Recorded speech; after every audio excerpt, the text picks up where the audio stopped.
is Morning Juice. Sports, insight, and great storytelling.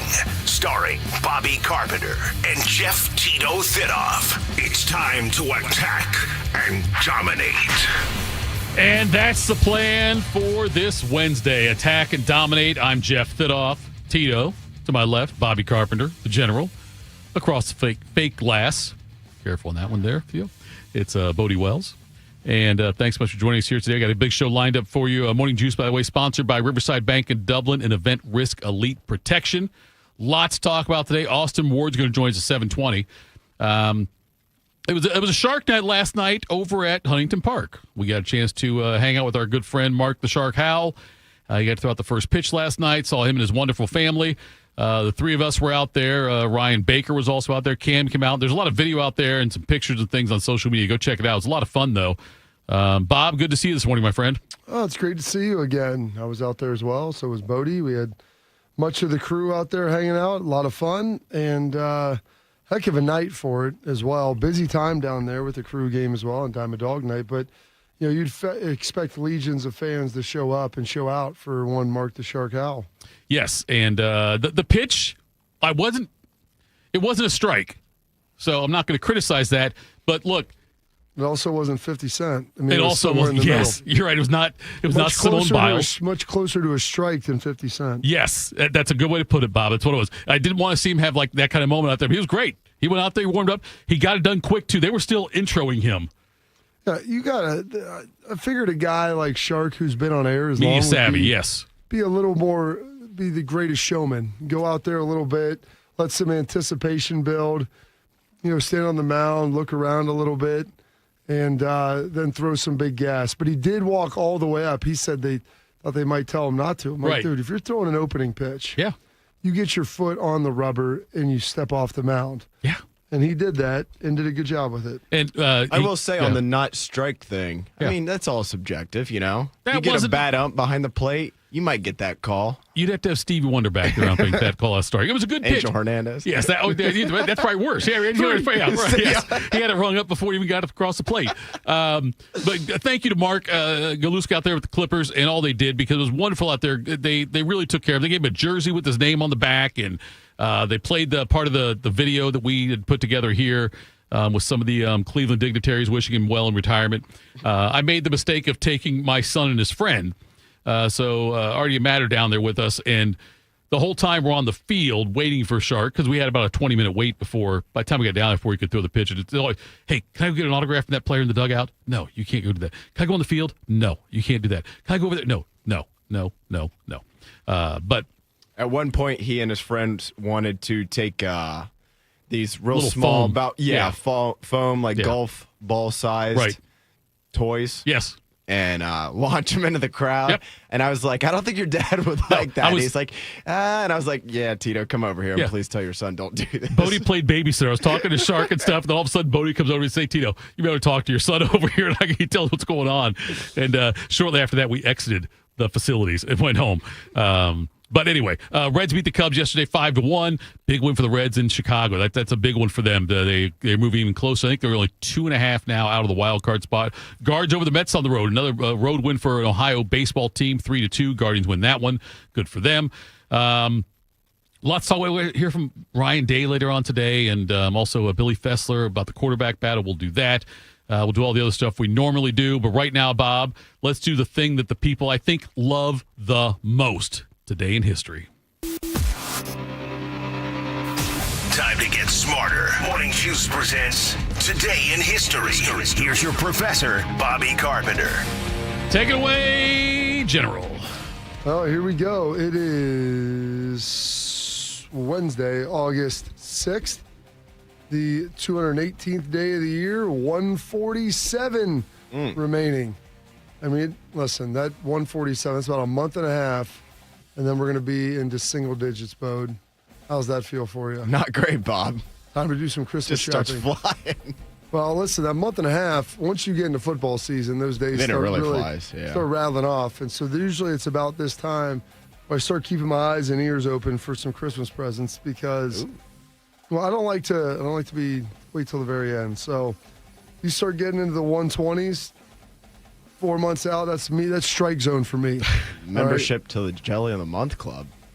I've got the same reaction as Mike Daniels now. If you get them early enough, then they give you a discount. I tell you, that's when you find the discounts and the deals is earlier in the year.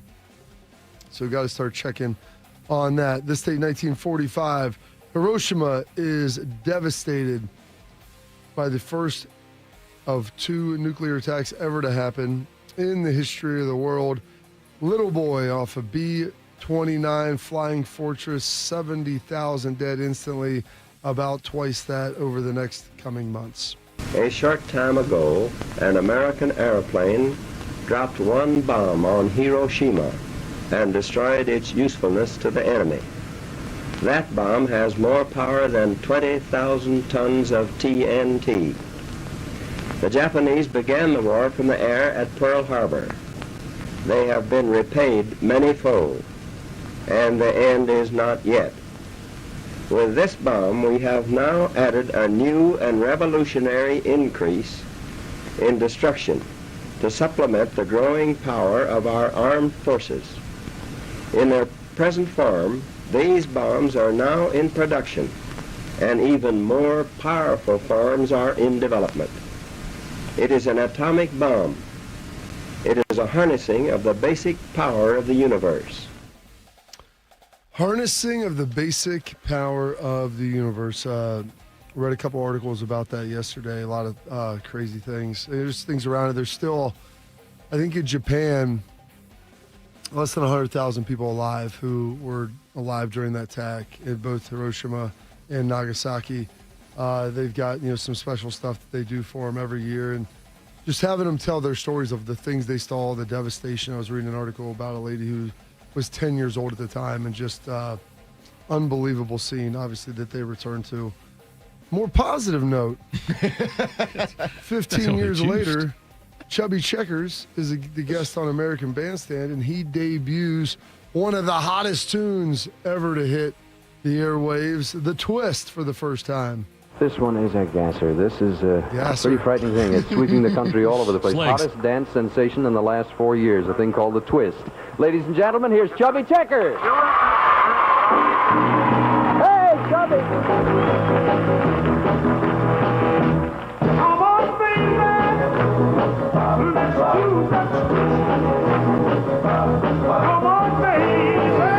Could you do the twist right now, Bobby?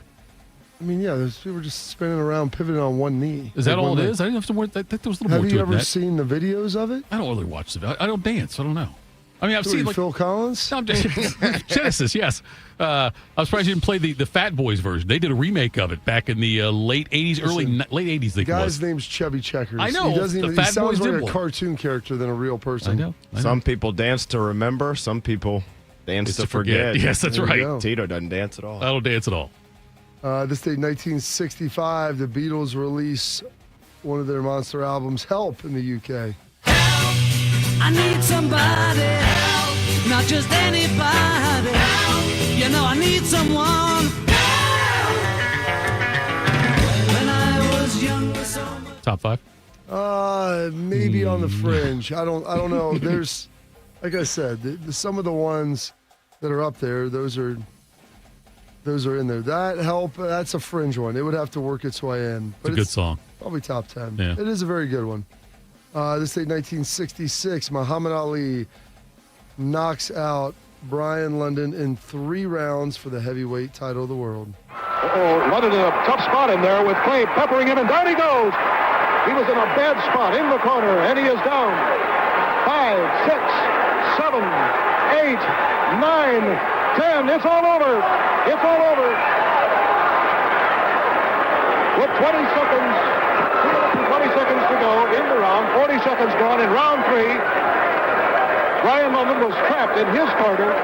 He knew he was in a bad spot, and all of a sudden a terrific right hand caught him on the head again, and down he went, and you saw the result. You saw the results. Bang! Bang! Taking him down. 1972, Gary Player wins a PGA Championship. Also on that same day, Hammer and Hank Aaron hit 660 and 661, making him the most all-time with a single team. There's sound of that? They didn't have that in there anymore? No, there was decent amount of audio and clips from other home runs, but neither one of those two. Passed Willie Mays that day. I think also his all-time. Mays, I think, was 660. For that. So, big day there for Hank Aaron. Big day in the music world. 1981, Stevie Nicks releases her debut solo album, Belladonna.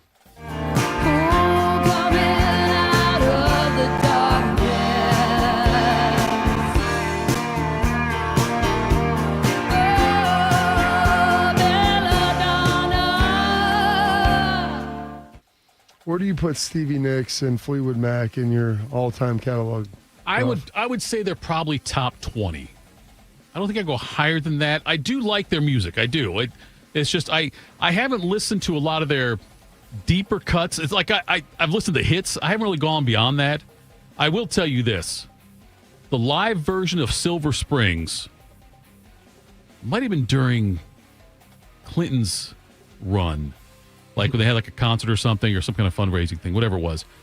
And watching her and Lindsey Buckingham sing that song because they had their history and she is staring at him and he's looking back at her when they're singing some of those parts of the song that are pretty deep. Yeah. And you can just see the passion. There you go. And that's that is one of my favorite like live version of a song is that right there. Watching the two of them, the way they're yelling at each other and singing at the same time. It's wonderful. That's pretty remarkable stuff there. This day, 1984, Carl Lewis wins his second of 4 gold medals in that Olympics by winning a gold in the long jump. 19, it can't be 1980. I got to check on the date. There's a chance that I write some of this stuff down wrong occasionally. Where is it at here? 1988, not 80. 1988, Jose Canseco becomes the 11th to join the 30-30 club and get all juiced up as well. And then this day, 2011, a rough day in United States military history. If you ever have read the book or seen the movie Lone Survivor, this is it was the deadliest day during the Afghan war. U.S. Hilo is shot down. They've got 30 special forces on there coming in to help provide cover and support to Marcus Luttrell's group. Awful situation. Shot with a shoulder rocket, taking them down. Helicopter full of reinforcement goes down. That is in 2011. Some birthdays today. Lucille Ball of I Love Lucy, born in the state 1911. Mrs. Ricardo, if you don't mind, I think that I am entitled to a little bit of an explanation of what is going on here! Oh, Ethel, would you excuse us? I have a little explaining to do to Ricky. You sure have, dear. Good night. Now, Ricky, sit down, dear. Sit down. Oh, wait till you hear. It's so funny and it's so simple. Well, what is it? Well, you know this morning when we had that discussion about money, well, Ethel and I... I'll get it. No. I'll get it. Is this the Ricardo residence? Yes. Darling, don't you recognize me? It's Arnold. Well? Ricky, I want you to meet my second first husband. My second first husband. That's good stuff. That is. There you go. They used to, the comedians back then, when the shows were all live, really a hell of a lot more pressure than what you've got today. Oh, yeah. And, the fact they were to pull off some things they pulled off. I don't sit there and binge watch I Love Lucy. I don't like watching old shows, Bob. But it's but some of the stuff that she was able to do and some of the things they did that were live are amazing. Nice. I like it. Born on this date in 1928, the famed painter Andy Warhol. Turning 60 today, 10-time All-Star, 2-time champ, 2-time gold medalist, and a man they refer to as the Admiral, David Robinson. 489, Beckham, 2-0 Spurs, to Robinson, slammed up! 69 for David Robinson, 106.89, they stand around the LA Sports Arena in applause of David Robinson. Crowd wants David to score again. Here is the Gale Knight on the dribble. Throws it up to Rodman. Dennis holds it out. Starts the drive. Give it to David. Grabbed by Ellis. Double team by Wood. Takes the jumper. Yes! 71 for David Robinson. So I think for me, it was an eye-opening kind of an experience that, hey, I could go do this and I could have fun with it, and we could still be good. I think that was the game, the end of the year, last game of the season it might have been, when he and Shaq were going for the scoring title. The Diesel. And I think Shaq had a big game. I don't know which one had it first, but one of them had a big game, and the other guy had a big game also. And I can't remember exactly who had won it. I think Shaq may have won the scoring title. Maybe it was Robinson. I thought Robinson got it with the 71 with the 71 game. because Shaq had a big game before that, I believe, right? That sounds right, yeah. How many points? 71 in that 71. game. David, really? Yeah, 71 in that game. It's like Wilt's had 100, Kobe had 81. 81 for him. Wilt had another like 78-point game. David Thompson. Okay. David Thompson had 78. Okay. Okay, maybe it was David Thompson, not Wilt then. And then a handful of guys have had 71. Including Luka had 71 just in the last couple years. So did Donovan Mitchell. Yep. And then David Robinson. And then I think Wilt did it like 3 or 4 times. Yeah, Wilt hell, he averaged 50 points a game one season. There we go. 50.6. And then this also turning 55 today, the famed director and producer, M. Night Shyamalan. I want to tell you my secret now. I see dead people. In your dreams? While you're awake? Dead people like in graves and coffins? Walking around like regular people.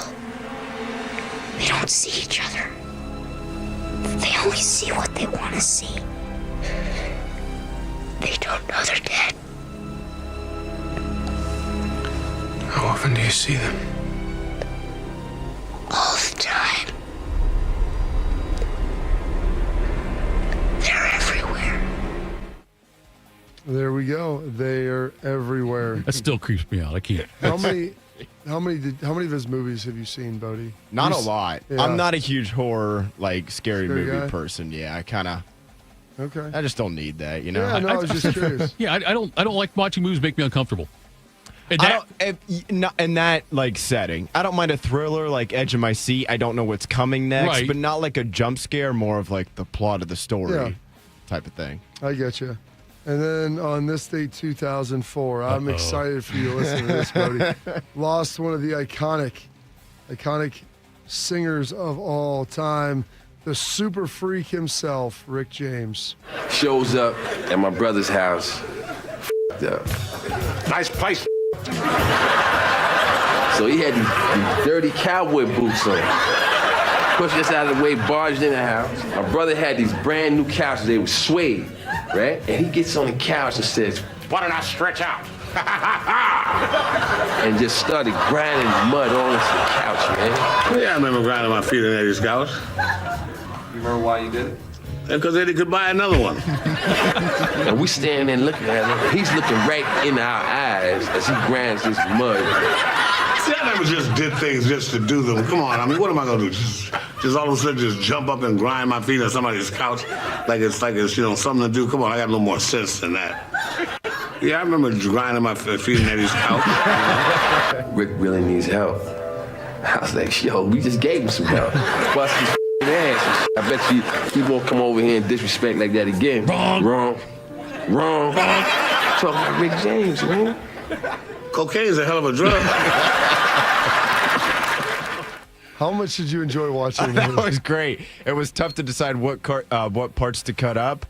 Although some of them kind of eliminated themselves because it just would have been a bleep, bleep, bleep, bleep, bleep. What did Five Fingers say to the face? I mean, the fact that you had never seen that, though, I'm excited just to watch. Although I've seen references to it now that I saw the whole thing, but I didn't realize that's what it was in reference to. Well, the fact that they actually have Rick James in there. Yes. He's like, I did that. Like the Office style, like interviewing him. Yeah, that was great. Mecca Don was in a Dave Chappelle episode. Was he? Yeah, I can't remember which one it was, but I remember I saw he posted something about a while back. I remember watching. I can't remember exactly which one it was now. Yeah, Mecca Don, though, was in one of the That's amazing. one of the episodes. What's great, not even great, but like what happened is that came out in the fall of 2004. So they had shot it and he had passed away prior to the release of that. Yes, they had. Remember watching it and they flash up like the in memorial of and in honor to Rick James, like because he was no longer with him and he lived a hard life. I'm going to see Chappelle later this month at the Yellow Spring scene. I've seen him once before. I'm going to see him this time again. Really? Was he good? Yeah, he's great. What's great about it? First of all, when you go in there, like Put they your do, phone in a bag or something. Yeah, they take your phone from you. But I don't they take it. They give you the bag. Yeah, it's in a bag. They open up when you leave. But you never know, like the guests who are going to show up for that thing. Yeah. And I know Matt Rife came out. There was another big name comedian. Charlie Murphy did not make an appearance this time. He's up with the Queen, I think. Okay, I'm glad that you remember that. Of course I do. Yeah, Charlie Murphy was a legend. For about 5 years. Yeah, so maybe longer than that, Bob. I mean, there's two of the primary figures in that sketch are dead. Yeah. I mean, Rick James and Charlie Murphy. And how old was James when he died? Oh gosh. Whatever he was older. That's why I was wondering. Yeah, he had lived for a guy who they called the super freak. He lived quite a long time. Yeah. 56, okay. Charlie Murphy died in 2017, Bob. Gosh, it's been almost 10 years. Age of 57 with he was leukemia. not very old. He wasn't, no. Yeah, he had leukemia, 57, unfortunately. But yeah, I was excited, Bodie, for you to experience that. That was pretty great, yeah. I was telling some of the coaches over at Ohio State, I was talking to the strength staff before, and we digress in these conversations. And I go, I wish I could go back and watch it for the first time without knowing what was coming. Oh, yeah. After seeing that, I was like, this is amazing.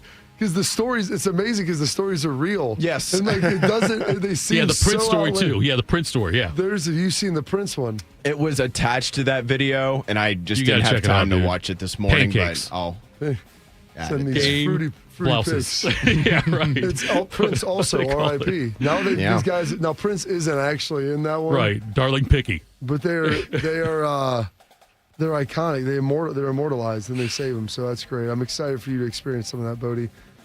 Some holidays observances today.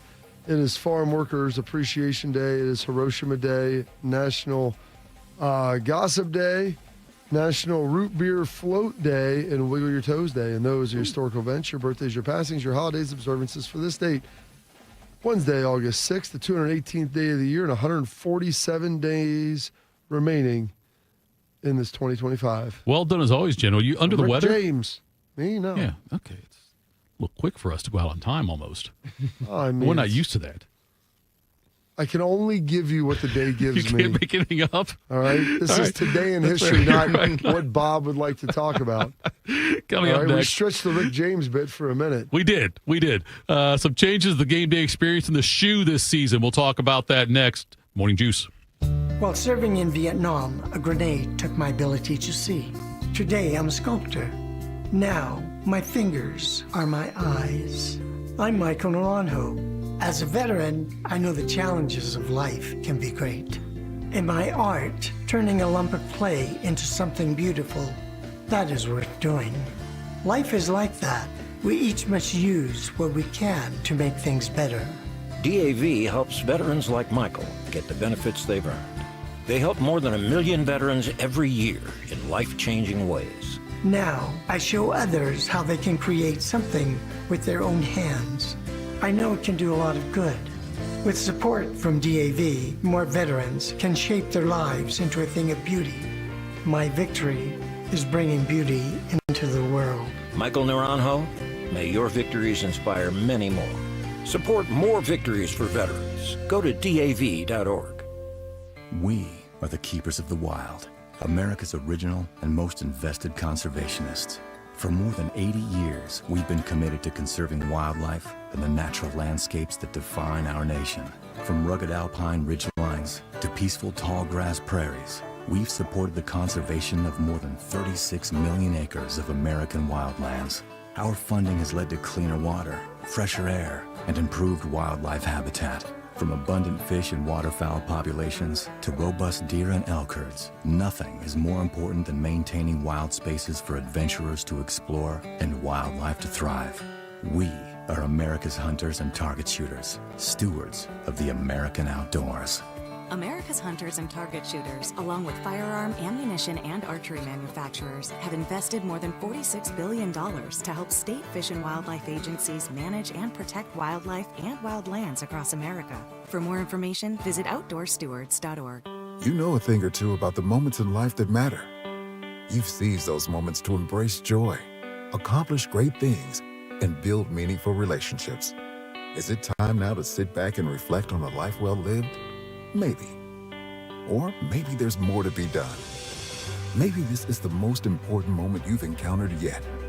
By volunteering with AmeriCorps Seniors, you can seize the moment, lend a hand, and get back more than you give. We connect you to local volunteer organizations with opportunities that fit your schedule and match your interests. Through AmeriCorps Seniors, you can support people in times of need and make your community stronger. You can become a companion to your older neighbors, brightening their days with friendship. You can even become a mentor for young people, serving as a role model and enriching their lives. Are you ready to seize your moment? Visit AmeriCorps.gov/yourmoment and get started today.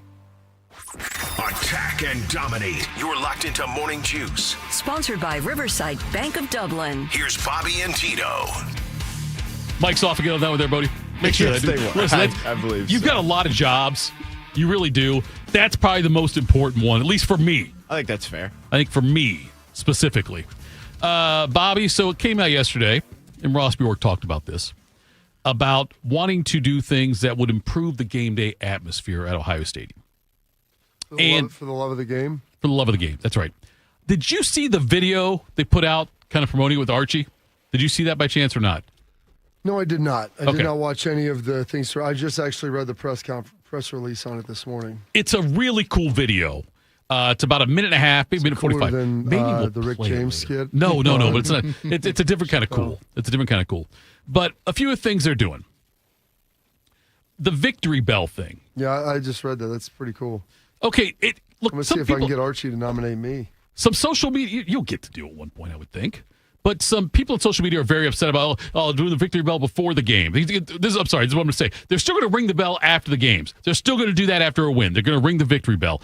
But Ross also said now they're going to do it before the game, when the team's coming onto the field just about that time. Yeah. And they're going to have an Ohio State dignitary of some sort be chosen to ring the victory bell before the game. The first one, Archie Griffin. Obvious choice there. Seems pretty appropriate. Yes. Yeah, pretty appropriate, I would say.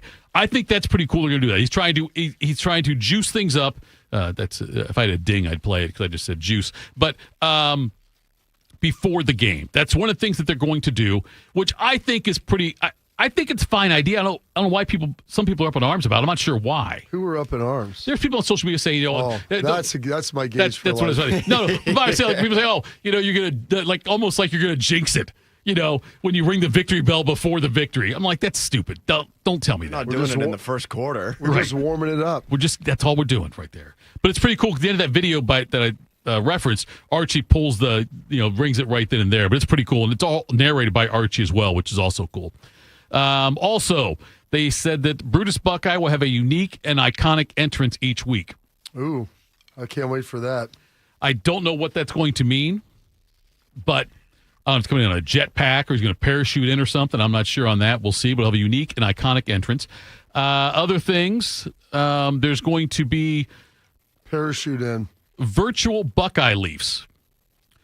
When the opposing offense commits a false start or calls a timeout due to crowd noise, they're going to give all the fans a virtual Buckeye Leaf. I like that.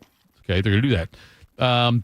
They are still going to play Hang On Sloopy. Some people were worried about that between the third and fourth quarters, but they're not going to just limit it to that. If there's other times during the game. Put it in a box. Right. All right. Right. They want to let it really be able to flow out there.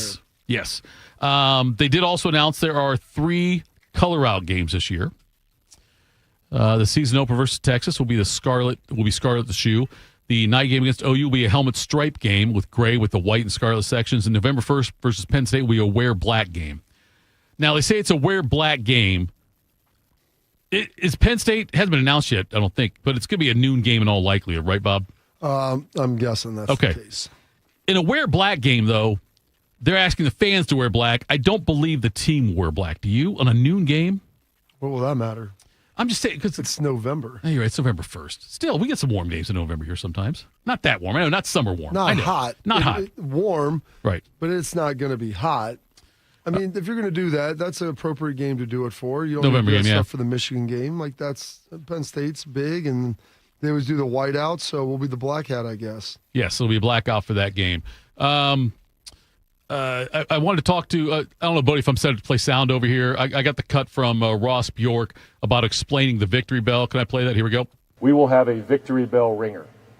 The first game, Archie Griffin is our victory bell ringer. So the victory bell will be rung before the game to signify that's the time for the team to enter the field. The victory bell will also continue to obviously be rung post-game by Alpha Phi Omega, but we really want an honorary figure, a former player, somebody connected to Ohio State, some celebrity perhaps, to really be the one that pulls that rope on the victory bell. And then on third down, that'll be the third down signal. When we need a stop on third down, the victory bell will be what signifies our fans to get into. And if you look at the victory bell tower, above it says for vigor, and that means effort, energy, and enthusiasm. And so we want the victory bell every time it's rung to really signify for vigor. So who else should be on that short list early on of ringing the bell? Like, who would be after Archie? Jack. Jack's a good one, yeah. Yeah. That's a good one, I think. Tress, right? Put Tress on there. I mean, you have Troy. Eddie's working. Troy, other Heisman Trophy winners, I would say. Isn't Eddie here next year in a game? Does Bowling Green come here next year? Do we play Bowling Green next year or the year after that? Something like that? Yeah, they have him on the schedule. Would I don't it be know awkward to have him do it before the game when Ohio State plays Bowling Green? I don't know if he would feel comfortable doing that. That's probably fair. But no, it's a cool idea, I think, though, on that. The Buckeyes host Bowling Green September 4th, 2027. 2027, okay. So it is coming up. No here. return trip to not a home and home on that one? Toledo No, area. not a home and home there, okay. The game day atmosphere thing, Bob, is always a hot button thing for Ohio State fans. And I know it's a hard problem to solve, though, isn't it? Because the complaint a lot of the times from the younger crowd is, or from other people saying, look, there should be too many old people sitting down and won't stand up and get upset if people stand up in front of them. Yeah, that kind of thing. Do you? I mean, have you heard people yell down in front? I've heard people say that. I'm like, you can stand up if you like. I've heard people complain about standing up, yeah. Well, that's their problem. But I'm saying, though, how difficult is it to change the atmosphere that way? Because I know Ohio State should be, in some cases, when they're playing well and it's an exciting game, the crowd is loud. But other times, like, I don't know, the Tennessee atmosphere was obviously pretty iconic out there, right? The Tennessee environment was amazing. Yeah. It was one of the best games that I had been to as a fan. From what I was told, the 2005 Texas game was amazing to be in the stadium. It was great to be a part of that one. I think the 2022 Notre Dame game at home was pretty remarkable as well. I was at that game, and I am not the expert here on this topic, given that I've only been to a couple games at the Shoe. That crowd was awesome. Yeah. So I got one game of reference there for you, but that crowd was absolutely electric for that game. It was pretty good. I mean, that's. And I also think sometimes, too, it's just like, I don't know, do you blame the fans that much when it's a 3:30 kickoff against Grambling State? Yeah, I don't. There's a lot of stadiums around the country who would kill to be Ohio Stadium for the big games if the trade-off is being a little bit quieter or a lot quieter. Oh, yeah, I mean, for a lesser opponent. I think a lot of programs are struggling with that. Nick Saban was yelling at his fans a few years ago. They would show up late and leave early. Exactly. You would get really mad about it. And so that's part of it, is you can only do so much. Some of it is opponent-based and gravity of the game-based. Like, you've got to have a big game for people to get excited about it, and you have to give them something to cheer about. So that's all part of it. You mentioned your Texas game you played in. And you said you were down on the field, but you heard the crowd was an electric crowd. When you're playing, how much do you get a sense? How much of do you sense that from the crowd versus if there wasn't if the crowd wasn't that way, I don't think it would affect your play at all, right? Or your enthusiasm, because you were excited about it was a big game. You are. Don't get me wrong about that. But it definitely, as a defensive player at home, it's a huge advantage. And there's a symbiotic energy that is felt between both of the, I think, the fans and then the players. And I tell the guys all the time, you have to engage with the fans. You have to try to encourage them to cheer when you need them to and when you need them to be loud. And then also with that, you have to give them things to cheer about. Sure. Now, you can't control defensively what the offense does, but I'm like, big plays, getting off the field on third down, sacks, turnovers, like big hits, like those things get people energized and get them excited. And so if they're up on a third down or a fourth down, you go get a stop, like that's only elevating the energy and the expectation that you're going to get that stop. What was but you're down there, though, so you say you remember the Texas game and all that, you hear things like that. I guess, the defense is the one who really benefits from it more than anything else if you're at home on that situation. Yeah. What's the toughest road environment you played in at Ohio State? Penn State. More than Madison? Madison was really good, and their fans were very hostile.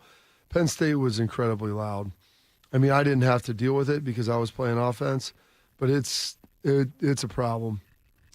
It's a problem for big games, and they're at night. And they've got the same beef that Ohio State does because they lost their whiteout for big games, and they're going to get Oregon this year, and that's great. But it was usually always Ohio State, and it was great because it was Halloween, and it was a tough environment, but it was a fun environment to play in. You enjoyed those kind of games? On the road like that? What would you rather play in, that or 3:30 against Grambling? Like, give me a break. That's why you go to Ohio State. So we'll see if this stuff works. Like I said, there's a few other things that they threw in there. They're going to give out some towels that say "the" on them for the first for the Texas game. Giving out like 100,000 of those. They're going to ask fans to waive those. So there's a few different things they're doing in here. And look, like I said, there's some people that are being critical of it, saying that the bell thing and the fact they moved the band, which I don't know why people get upset about that. They moved the band to the other side of the field now.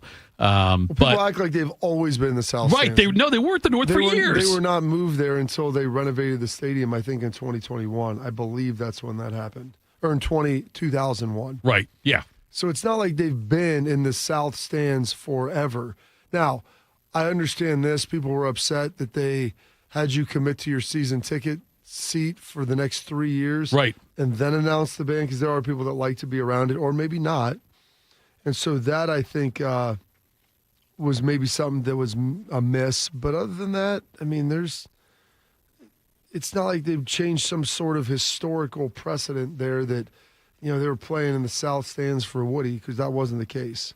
The point I guess I want to make is that if there's been fans have complained about the game day atmosphere, okay, they've complained about the. Really? Yes, I know. Breaking news, right? I'd play that sound too if I had it over. We got to get the new system. Need the Zeta. Anyway, but. I love Zelda. Zelda, yes. Legend of Zelda. Legend of Zeta. What we'll do here. But if you're upset about, if you have complaints about the game day atmosphere, don't get all upset when someone tries to make changes to the game day atmosphere. That is a really good point. The fact that people say it needs to be better, and then when there's changes that occur, right. Well, those aren't the changes out. Well, then what would you do to make it better? That was a lot. That's a lot of on social media. People say, when someone would complain and someone would fire back, well, what would you do to make it better? And there's really not a lot of answers. No. So the most popular answers have better non-conference games, but that's not going to change the. I mean, yeah, it's better if you played 3 bangers of games. If you played Texas, Oklahoma, and Auburn to start your season, you never would play them all at home. You're not going to do it. No, and you're not going to do that. The fact that Ohio State plays one big non-conference game, they get it at home and they rotate it. Yeah, would I like them to have USC at home this year? Sure. Yeah. Have Oregon at home this year? Sure. I mean, the Big Ten has screwed them with how they've done this scheduling and the release with, not playing the hits early on. Yep. They got Oregon last year, but Oregon should be coming to Ohio State this year, not this delay. Yeah. In 2 years they'll come out here. No one cares. You bring Oregon, USC, get the big ones. Ohio State should be playing Penn State every year. They didn't want to do that. Like, those are the problems that you're not going to get. After they get rid of that Penn State game, I don't know what that other big game is going to be every year, because that's always been offset against the Michigan game. So in odd years, when the Michigan game is in Ann Arbor, the Penn State game has always been home. And that's been like that for a long time. And I don't know how they're going to, who they're going to put in there that's going to justify some of the seat prices and me buying my season tickets moving forward, unless they're going to have next year. They're not going to have Texas at home. That's going to be on the road. Right, they'll be on the road. And Michigan will be at home. But what's the other game that I'm getting excited about here? Penn State's not on there. Who else? You got the 2026 schedule there, Bo? I would have to pull it back up. I was going to say, Bob, that if anybody's complaining, if you're complaining about the victory bell being rung by Archie before the game and you're at the game, don't stand up. Don't cheer when he does it. I promise you will. I promise you everyone will be standing up in that stadium. Archie. No, just doing protest. Archie. There's your silent protest. See that happen. Silent protest. You said 2026 Yep, Tito next home year. games. We got Ball State and Kent State. They go to on the road against Texas to make up for that home game there, obviously. Home against Illinois, Maryland, and Michigan, Northwestern, Oregon. Okay, so Oregon is Oregon home. and Michigan next year. I would like to have 3 games every year that justify me buying the tickets, because the other 4 usually don't. Yeah. So I need 3 every year that will get that done. All right, coming up next, do some quick hitters. Morning Juice. It's been a real journey since 2014 when I first had my injury. I realized that my home was just not working for me and that it was time to ask for help. Homes for Our Troops is really giving me my life back. The shower allows me to go in and turn around with my chair, pull down storage racks, automated door systems, hours of my morning given back to me. Adaptive sports are a huge part of my life, a huge part of my healing journey as well. Homes for Our Troops helped with making sure that I had a home gym so that I can continue to train. This past year, I was able to host Thanksgiving in my home. And it was the first time I was able to have my whole family in one place and I was able to contribute to the meal. There are a lot more veterans in need, and Homes for Our Troops is going to be there to help them too. Homes for Our Troops builds and donates specially adapted custom homes nationwide for severely injured post 9/11 veterans and enables them to rebuild their lives. Join our mission at hfotusa.org. Once there was a man who couldn't stand. A mom who couldn't wait. A scientific community that said it couldn't be done. And then you. And then I. And then we. Brought neuromuscular disease into screaming color with the Muscular Dystrophy Association. For 75 years, our voices have thundered through the halls of Congress. We've willed the impossible into existence. We've pushed the science, raised the funds, shifted the narrative, and transformed the reality of life with neuromuscular diseases. For 75 years, we've built communities together. Established the field of neuromuscular medicine, and made it thrive. Call that a legacy. Call it impact. Call it momentum. Just call it ours. Because it's the generations of community heroes that give MDA the strength we have today. And until neuromuscular disease is a thing of the past, you couldn't stop us if you tried. Join us and celebrate 75 years of breakthroughs at MDA75.org. You know what hope is? Hope is action. Carving a path forward, even when it's hard. And kids who still know how to dream. They're the best pathfinders of all. So at Child Fund, hope means helping millions of children living in poverty worldwide to grow up healthy, educated, skilled, and so all those good things can come true for them. Safe. And that means safe at home, safe at school, and safe online. Hope means walking this path together. All of us. Because when we work together, we can do so much more. That's right. Hope includes you. Child Fund, because we need each other. To learn how Child Fund works with children in 23 countries to help them achieve their full potential, visit childfund.org. That's childfund.org. If you're looking for the inside scoop on the Buckeyes, you've come to the right place. This is Morning Juice. Morning Juice. Now I'm juiced, Bobby. That got me going, that conversation. Yeah. Look, I like Ross Bjork. I like the fact he's thinking outside the box. Listen, I can. There's a million people out there that'll have their own opinion on things. I've gone to school there twice. My mom went to school there. My brother coached there. I've played there. Everything that I see there, that doesn't scream to me that is anti-Ohio State or a stark deviation from tradition.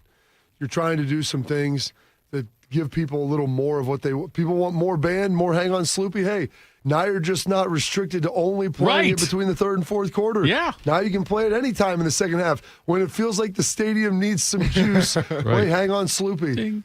People are going to be mad about that. Like, hey, Bodie, you like ice cream. Instead of just having it after dinner, you want to have it after lunch. You want to have it at 10 in the morning. There you go. Not? Eat some ice cream right now. Do whatever you want to do. You had me at ice cream.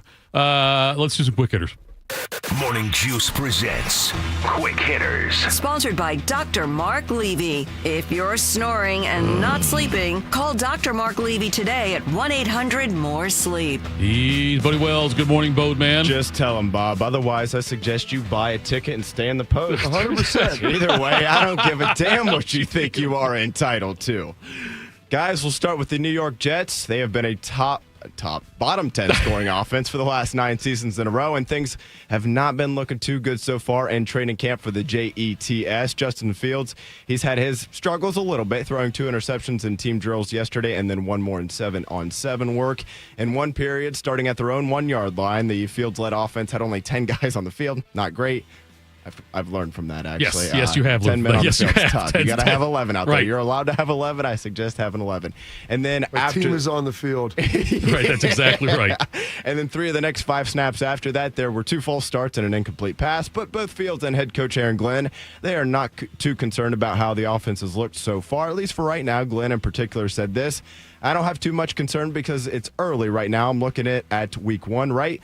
We have a long time until we get to that point, and with the type of men that we have, I know all of our men are going to pick it up and get it done, so I'm not worried at all. Bobby, I'm not saying it's panic time for this year, in particular for Fields and Glenn and those guys, but I do get where some of the fans might be coming from, given the decade that they've seen their offense play on the field over the last 10 years. The problem is Jets fans, I mean, it is highly critical in New York. They are crazy, and if they don't think everything's just looking great, they're going to be upset.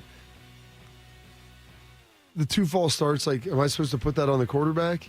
You know, a guy not being on the field, yeah, you should probably have made sure, but, like, they're also professionals, so you've got to be on that as well. I'll get back to you after week 2, and we'll see what it looks like. I'm not ready to pull the fire alarm yet. Press the panic button with what we're seeing there in New York. Is Mr. Fire Marshal, what was that guy? Yeah, Fireman Ed, right? Yes. Fireman Ed.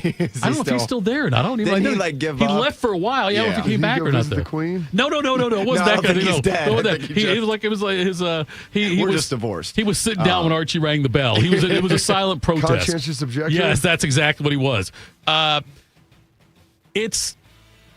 not worried about Justin. Let me put it this way. I'm not worried about Justin Fields' talent. Not at all. Okay, the dude's been through the ringer as far as coaches and coordinators go. Has he been in the movie The Ringer? I've never seen The Ringer. It's Johnny Knoxville. Okay. Tennessee? He performs, he participates in the Special Olympics as a fully functioning human. I don't feel good talking about this. That's where the term The Ringer comes from. There was a South Park episode about that one. That makes me feel bad for the 10-toe Olympics I wanted to do, or the no-toe Olympics, I guess. Maybe the only person out there with 10. But it's going to take, with how many different coordinators, head coaches he's had, how many schemes he's had, Bob, that struggle's real. Like, it's going to take time, and he's with the new organization, with the new head coach, and I know he's got Garrett Wilson, who he knows, but it's going to take a little bit of time. I'm not worried at all. I think Justin Fields, I hope, in part it's bias, I guess, Bob. You cut me, I bleed scarlet. But I'm rooting for him, but I really do hope he has a big year. I'm not worried about this early in practice and what's going on with him. Next up, guys, in golf. Last week, you guys were on site at the Buckeyes training camp for the Thursday and Friday practices there.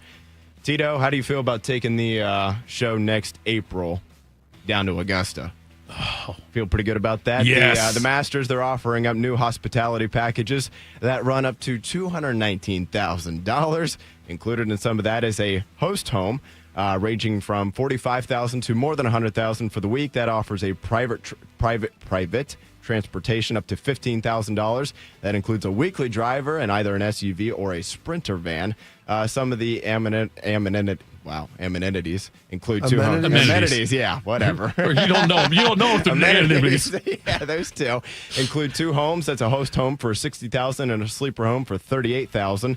That includes daily cleaning and fresh linens. I know that word. Transportation, pantry stocking, a full-time staff member, catering, tea times at an area golf course, and a 20% service fee.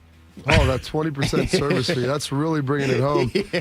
I always say Augusta is one of the most expensive places, and there's not many places to stay around there, so these people who have these houses just make a fortune off of them.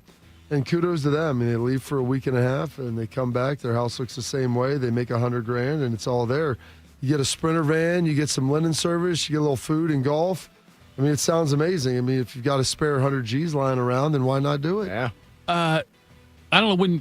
I'm not getting. I don't want to get your business on the street. Whatever your next contract negotiation comes around here, though, Bob, I think you ought to get this kind of thrown in there that we can go out there and do the show, and the fan can foot the bill for it. I mean, I paid my own way to the bowl games last year, so I don't know where we're. But we're cooking now. But we're really cooking now, Bob. That's what I've heard. Yeah, YouTube numbers are up. Oh, it's amazing. So anyway, that's going out to the Augustas on my bucket list, and. As you know, I have no problem asking friends for favors. Gerb gets a ticket every year that he can use if he wants to. You mean if he wants to? I was going to say. He doesn't go every year. No, he doesn't go every year. So does he give it to somebody? That's what I'm trying to massage that right now, figure that out. Well, I'm not Deshaun Watson massaging it. But I'll give him an Orchids of Asia. Maybe that would do it. So, yeah, he's got, because he's gone, I mean, he's gone there several times. And the thing that's amazing, he always says, you have no idea how hilly it is out there. It is a much tougher walk than you might think. The term is undulation. There we go. They got some undulation out topography. there. And some anonymities. But it's, I've got to get out there. Have you had opportunities to go out there, Bob? I've had someone ask. It was when I was much younger, and I was like, it's not a big deal. I'll go at some point in time. And then Life happened. Yeah. I've never really pursued getting down there because it's such a trek to get done. Yeah. But I would like to go. I'd really like to play it, and that's probably what I should start working on. Oh, yeah, you've got connections for that, I'm sure. You can be out there. I know the right people. You know the right people, right? Which means I know the person who knows the right people. I'm just saying.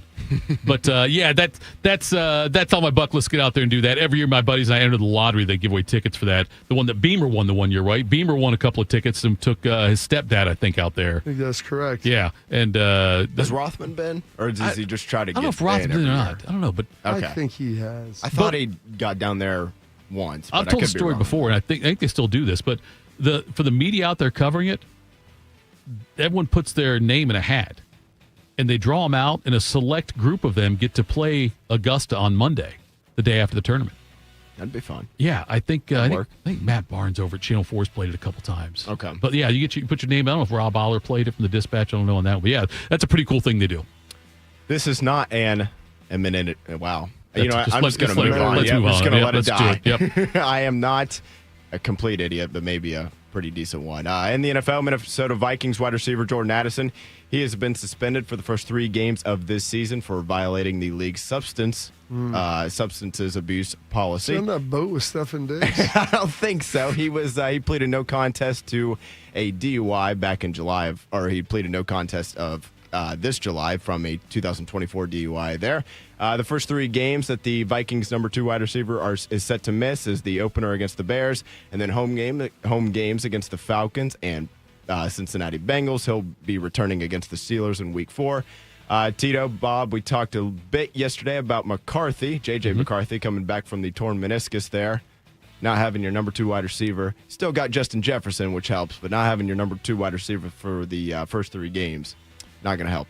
Not ideal. And, yeah, it's, there's still plenty of time to make that up. But, yeah, with McCarthy, though, early on like this, the fact that he's going to be missing, and Addison's a talented guy. He put up good numbers last year. And, one of the best jobs in the NFL is being the number 2 receiver with Justin Jefferson on that team. We've seen plenty of guys, going back to your Cowboys. Alvin Harper was a great number 2 receiver to Michael Irvin. He got paid then when he went elsewhere and didn't perform. But Addison's a talented guy.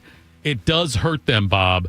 3 games, I guess that's about what I expected. They knew he'd miss some time. Yeah. But, 3 games is about right, I think. That is, I think that's appropriate. That's kind of what it looks like usually. You get 3 to 4 games for a DUI or get in trouble. I mean, he's getting punished. Obviously, there's legal ramifications that are going to be outside of that he's had to take care of with fines and whatever else. But that seems about right. Is it going to hurt them and J.J. McCarthy? Yeah, probably a little bit, but they still have an elite receiver in there. You'd love to have them both, and you will for 14 of the 17. See about your boy LaCharles Bentley? What happened to him?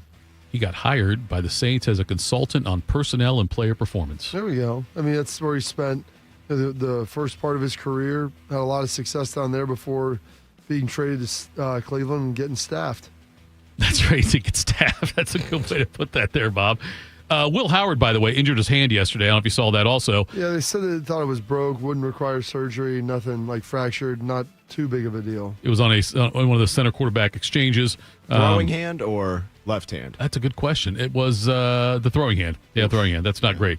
But they don't get serious. He was listed as a third string quarterback coming in. Skylar Thompson, who was the Dolphins 7th round pick, former Kansas State quarterback.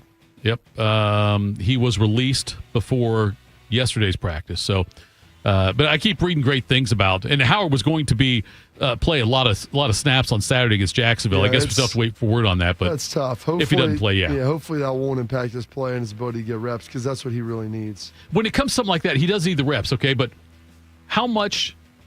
Let's say Howard. Let's say it's not perfect. Which football players, by the way, I guess you know this too. But you're never really healthy. You're never fully healthy. You're never 100%. Quarterbacks are. They never get hit. Well, but if Howard though, like if he's at 70%, if he's at 60%, should he be pushing to play, knowing it could affect the performance? If it's his hand, his ability to grab and throw the football. I mean, if he plays on it, can he hurt it any worse? Right? Can he hurt it any worse? That's the truth. I mean, you ask him that, but how effective can you be if you cannot squeeze the football the way that you need to? That's a whole nother beast. In almost every article I'm seeing about Will Howard, too, by the way, Bob, they've got him in some way, shape, or form. It seems to me, at least, that the writer throws a line in there about Howard being a fan favorite in some way, shape, or form, and how much how much the fans love him out there. Pennsylvania guy. Yes. I mean, there's a lot of Pittsburgh fans that are Ohio State fans. I mean, there's some overlay on that. So we'll keep an eye on that situation there with Will Howard, though. And like I say, we hope it's not going to be something long term. I'd love to see him play against Jacksonville if he's healthy enough to do that and get the snaps there. That's the article said on ESPN that he was in line to get significant snaps against Jacksonville. So we'll keep you updated on that. Coming up next, the Ryan Day spoke yesterday. Billy Fessler spoke yesterday as well about the quarterback competition. We'll give you an update on that. That's next. Morning Juice. Bobby Carpenter here with the Riverside Bank of Dublin Sports Money Report. Central Ohio is home to a lot of sporting events that bring in millions of dollars of economic impact to our town. These events are huge for the city, providing revenue for local businesses, job creation, infrastructure development, and many other benefits. Here's Chuck Moore, CEO, and Travis Sanders, president of Riverside Bank of Dublin, on how they help local businesses prosper year-round. Thanks, Bobby. We truly value our local businesses and the opportunity to work alongside them as partners. Whether you're a small business or a large operation, Riverside Bank of Dublin has the right tools for the job. Whether you need an SBA loan to get your business off the ground, a line of credit to keep your business running smoothly, or equipment financing to get your business up to scale, Riverside Bank will tailor a solution that fits your needs. Right on the target, Travis. We understand the business climate in Central Ohio, and we will help you reach your goals. Tune in every day for the Riverside Bank of Dublin Sports Money Report. Visit their office at 6300 France Road in Dublin or online at riverside.bank. Member FDIC, Equal Housing Lender. We ask parents who adopted teens to share their journey. Nathan has taught me to embrace the moment. Age-wise, I mean, I'm in my late 60s. I'm old enough to be his grandfather. Will he be embarrassed to acknowledge me as his dad? I think the most important thing we can do is let them know that they're safe, that they're valued and cared for and loved, and that they're important. I knew I wanted to be adopted by him because of how he taught me to be the person who I am today. And it's coming from a dad that didn't expect to become a dad, and I feel very proud to be his son. That was what he needed, and he was what I needed. Every day is full of new opportunities. That's what it's been about, realizing the simple things that it takes to make such a huge difference in these kids' lives. Learn about adopting a teen from foster care at adoptuskids.org. Brought to you by Adopt US Kids, the U.S. Department of Health and Human Services, and the Ad Council. Hey there, Jane Lynch here. You want to hear something funny? Too bad. You want to hear something uplifting that will inspire you? Good. Because today, I want to talk to you about Direct Relief, a humanitarian organization that does seriously good work when it counts. Fires, hurricanes, earthquakes. When disaster strikes, Direct Relief immediately shows up with medicines, medical supplies, and everything doctors and nurses need to save lives. Let's ship her out! Every day across the United States and around the world, they're making an enormous difference. If someone needs help, Direct Relief helps. No politics, no red tape. Hey, what you doing over there? Oh, I'm packing insulin for kids with diabetes. See, every box here is literally a lifeline for someone in critical need. So check them out at directrelief.org. You might just bring a smile to someone's face. Proud to be your go-to sports addiction. WBNS, WBNS FM, HD3 Columbus. The Fan 3, Ohio sports destination. One man is a national champion, NFL veteran, and local business leader. The other man is Tito. This is Morning Juice. Sponsored by Riverside Bank of Dublin. Here's Bobby and Tito. Jump the gun on that one there, Bode. False start. False start, Tito. Offense. Yes. By the way, it's not the same thing, okay? I'm not saying it's the same thing, so don't get all upset about this. What, cheaper food's going to improve the stadium environment? Brian, longtime friend of the program, brought up a good point. At the Jackets game, they played the cannon before goals even scored. They played before the game starts. Yeah. Right? I'm not saying it's the exact same thing, but I think that's similar. You can make comparisons. In the ballpark. Yeah, yes, you can make comparisons there. So that's a good point by Brian on that one. Appreciate that. So, Bobby, I would love to hear people's ideas for how to improve the game day experience. I mean, there's some things floating around on social media that cheaper food, better bathroom, like improve the game day environment, not experience. So there's difference. Experience, yeah. Bathrooms, maybe better. More inexpensive food, which I don't think that's ever going to happen. But that's what Ross is trying to do right now. Say cheaper tickets. I don't know how that's. You want to go to the Grambling game? You go to the Grambling game for $20. Yeah. But then you want better non-conference opponents. You're playing Texas. Go look around the country. Yeah. Ohio State, they generally play a big game every year. You look at it. They've played Notre Dame here in the past couple of years. Now, last year was obviously an anomaly, but that was because Washington joined the league and they had to change some stuff up. They've got Texas, they've got Bama, they've got Georgia coming up. Yeah. What else do you home want? Bama, home Georgia. Hey, are you not entertained? All right. What do you want? What do you want? Yeah. Okay. Grass on the field. You serious, Clark? How does that improve the game day experience? Game day environment. That might be good for the players, but don't give me this thing about historically, because Woody Hayes coached on turf in there. Yeah. Right? Hey, look, that they field had the old school was turf. ugly. But the old school turf, the Big Ten thing in the center like that and the track around the field, a lot different. And people complained back then about the game day atmosphere also. But nonetheless, there's a difference, though, Bob, between game day atmosphere and fan experience, right? Those are two different things. And yeah, there's certain things you could do if you wanted to, like a change of fan experience. There are changes you could make that won't necessarily affect the game day atmosphere, and vice versa. And so it's a couple of different things. So game day atmosphere is just more about getting the crowd more engaged during the game on the field of play. That's what that's about. Whereas fan experience, that's where you can say things like, different food options, something like that, or I don't know how long they've been complaining about bathrooms, Ohio State fans, but that does not change the game day atmosphere. No, that doesn't. Now, the experience for the fans, yeah, that'll help it. Sure. And there is Little Italy's in here about cleaning up the North Rotunda. And yeah, there was some broken stained glass and different things. I mean, there's a lot of stuff that they've got to take care of. It's a 100-year-old building. Yes. And those, depending on where you're going, I mean, I very rarely go in on the north side. So I don't usually see and consume all of that. There's a lot of places they have to fix that are far more prominent and visible in certain areas. So I know they're on that. And listen, Ross has been here a year. There's a lot of things that need to be fixed and need to be improved. And the scoreboard would be one of them. And I think that's on the docket to get done. Right. But also on the docket to get done is to do things that will also help drive revenue in a big way as well. And that's going to be a massive expense that's going to if we get the tickets cheaper, though, Bob, that Yeah, but like, that'll help pay for the scoreboard. Exactly. That's by the way, math I'm looking you tell for. me scoreboard or a 5-star recruit at quarterback or something. What do you think Ohio State fans want? The scoreboard or the anyway? Oh yeah, that's what I'm saying. The other thing is you too, would rather have better players than on the field. I can fix everything right now, Bob, for the stadium in a heartbeat. You know what here's the answer is money. Now, what's the question? Right. Well, listen. Tear down the shoe and build a new stadium with all current amenities. How will Ohio State fans feel about that? Well, just let's get rid of the shoe then. Get rid of the 100-year, all the things we have with a 100-plus-year-old stadium. All the issues we have, and you talk about some of the things they can't do because it's a 100-plus-year-old stadium. If you want to do it, we'll build a brand new damn dome. Okay, we'll do that. Oh, there you go. You know, and we'll make sure bring it inside. We'll make sure everything's modern. You don't probably remember this. When they added the upper deck to Notre Dame Stadium, like, people were furious. Oh, I'm sure. Because it blocked touchdown Jesus. Like, it didn't have – it changed everything. They're like, well, do you want to be able to get tickets to a game?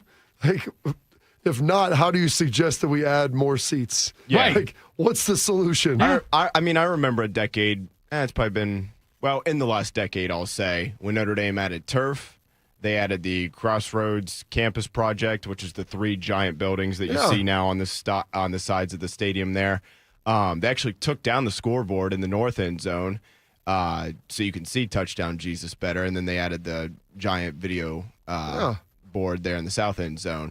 And it was just like, how could they, ruin the house that Rockne built, tradition, and by God. And now it's just like, what's pretty awesome is the team winning 14 games last year. 100%. And you know what makes like it a great atmosphere is the home slate was a little down last year, but 2 years ago when you had a top 10 matchup against the Georgia? Buckeyes, oh, yeah. Like playing good teams. Yeah. Like it's Notre Dame's in the same boat that Ohio State is, and a lot of times with the fan atmosphere and whatnot. You have a lot of be so much better. And it's like, guess what? It's going to be really awesome when we host A&M. Yeah. And Ohio Stadium's going to be freaking I know it's a noon game, and that sucks. And I feel for the fans on that. Like that should be a night game. Everybody's on board with that. I feel like, Carp, Tito, you too.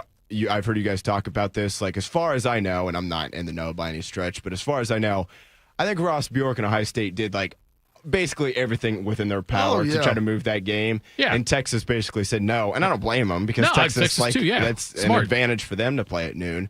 But the crowd and the atmosphere for that game is still going to be electric. And guess what? Grambling State and Ohio aren't going to be that great. And it's okay because that's how every college football stadium is around the country. Yeah. And, I mean, I believe the Indiana game last year was at noon. I know, I remember it was at noon. And that atmosphere was great, right? It was if good. I'm not mistaken. Good. Okay. Yeah, it was really good. It's still Indiana. Like, I know, like, they were highly ranked, but Texas obviously yeah, exactly. Texas obviously brings a whole nother draw to it. And I would say the Michigan crowd is good every year, isn't it? Like, I know there's a difference between nighttime and noon. But my thing is, like, people want cheaper tickets. Like, go to the OU game. I take my kids. That's the one. Yes. I take them to OU. I take them to Grambling. We'll go to. Yeah, Artie wants to go to Texas. Used to be Indiana. We'll go to Purdue or go to Minnesota. Northwestern games like that. Because that way, when you're younger, if you want to leave after the third quarter, it's, you're up by 4 or 5 scores. All right, we'll go home and watch the rest of the games. Right. And that's what we would do. So you could get those tickets for cheaper, and it's not a big deal. I'm not taking my kids to go watch the Texas. I took them to the Tennessee game last year, and I told them, cherish it. This is not, these tickets are $250 a piece. Right. There will be no complaining about anything that happens here. Dad, what about the bathroom? The cold. I don't worry about anything else. I don't want to hear no complaints. You're going to sit there, you're going to cheer, and they gave you a lot to cheer about as well. Yeah. So they did. Be locked in on the game. Yeah, you're right, Bob. That's exactly because Artie's bugging me about the Texas game. I'm like, dude, I don't think I'm taking you to the Texas game. Sorry, buddy. We got a spring game. OSU or OU, Grambling, when one of the weaker Big Ten teams comes into town. Because that's when I was a kid, and we had friends who had season tickets. And the games I got invited to go to were like the Northwestern 70-6 game and things like that. The Wisconsin game when they weren't any good. Those are the games I got to go to. I think the one big-time game I got to go to was when Florida State came here. And by the way, I think Florida State came here consecutive years. I don't think it was a home and home, but back in the early 80s, I think I think Florida State agreed to just 2 games here and not a home and home. Anyway. And I also think on the cheaper tickets thing, too. Sure.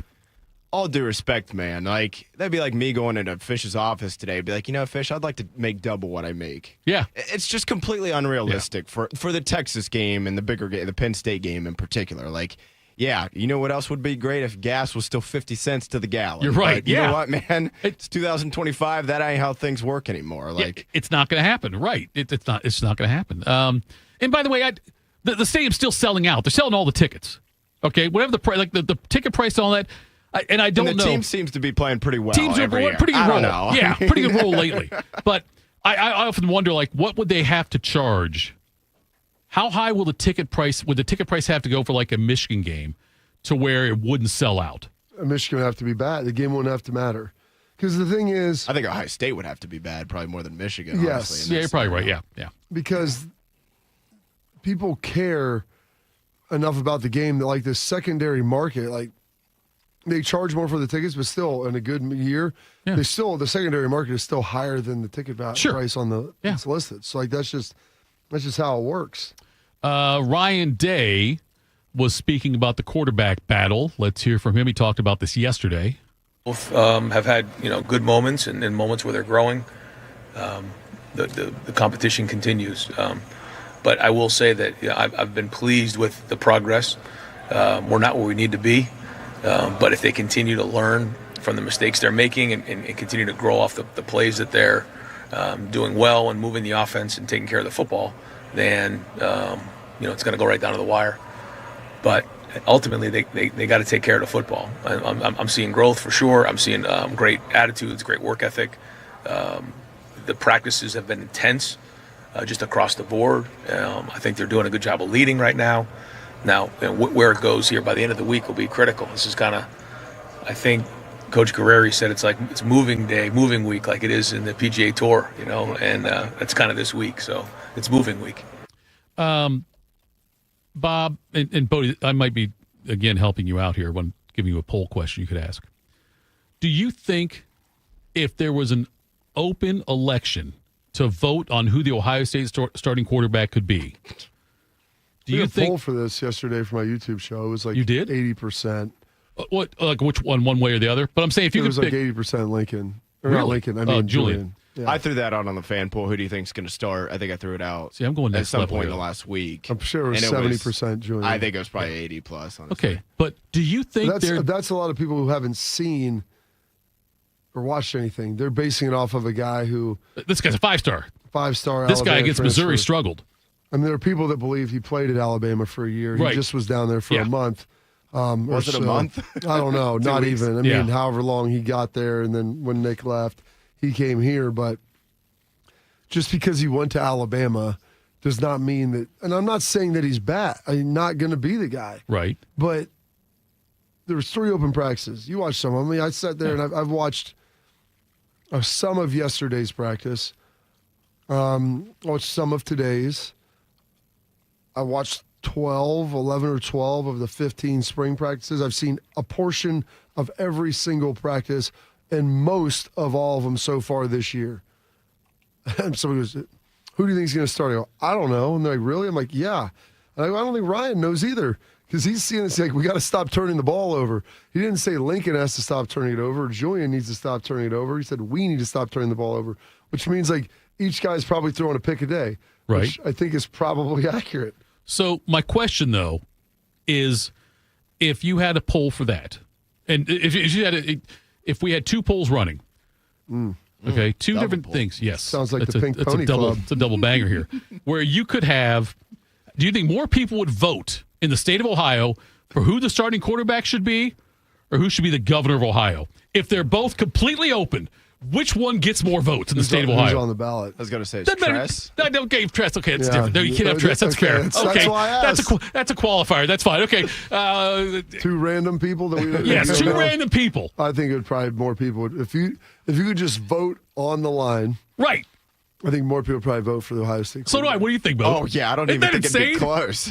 But that's the truth, though. Let's get either the politics, our state going forward, all this stuff. And what would you rather do? I think if you could vote for one or the other, tell you, I really like Lincoln or whatever. That Texas game is a pretty big one. And honestly, we've done a lot more research on Ohio State quarterbacks, I think. At least you and I have. I'm not sure about Bobby. That's true. But you and I have done that because Bobby's he's very well read. Not like a communist read. Yes, that's what he is. Billy Fessler. About to finish another book today. Are you really? Yeah. What's this book?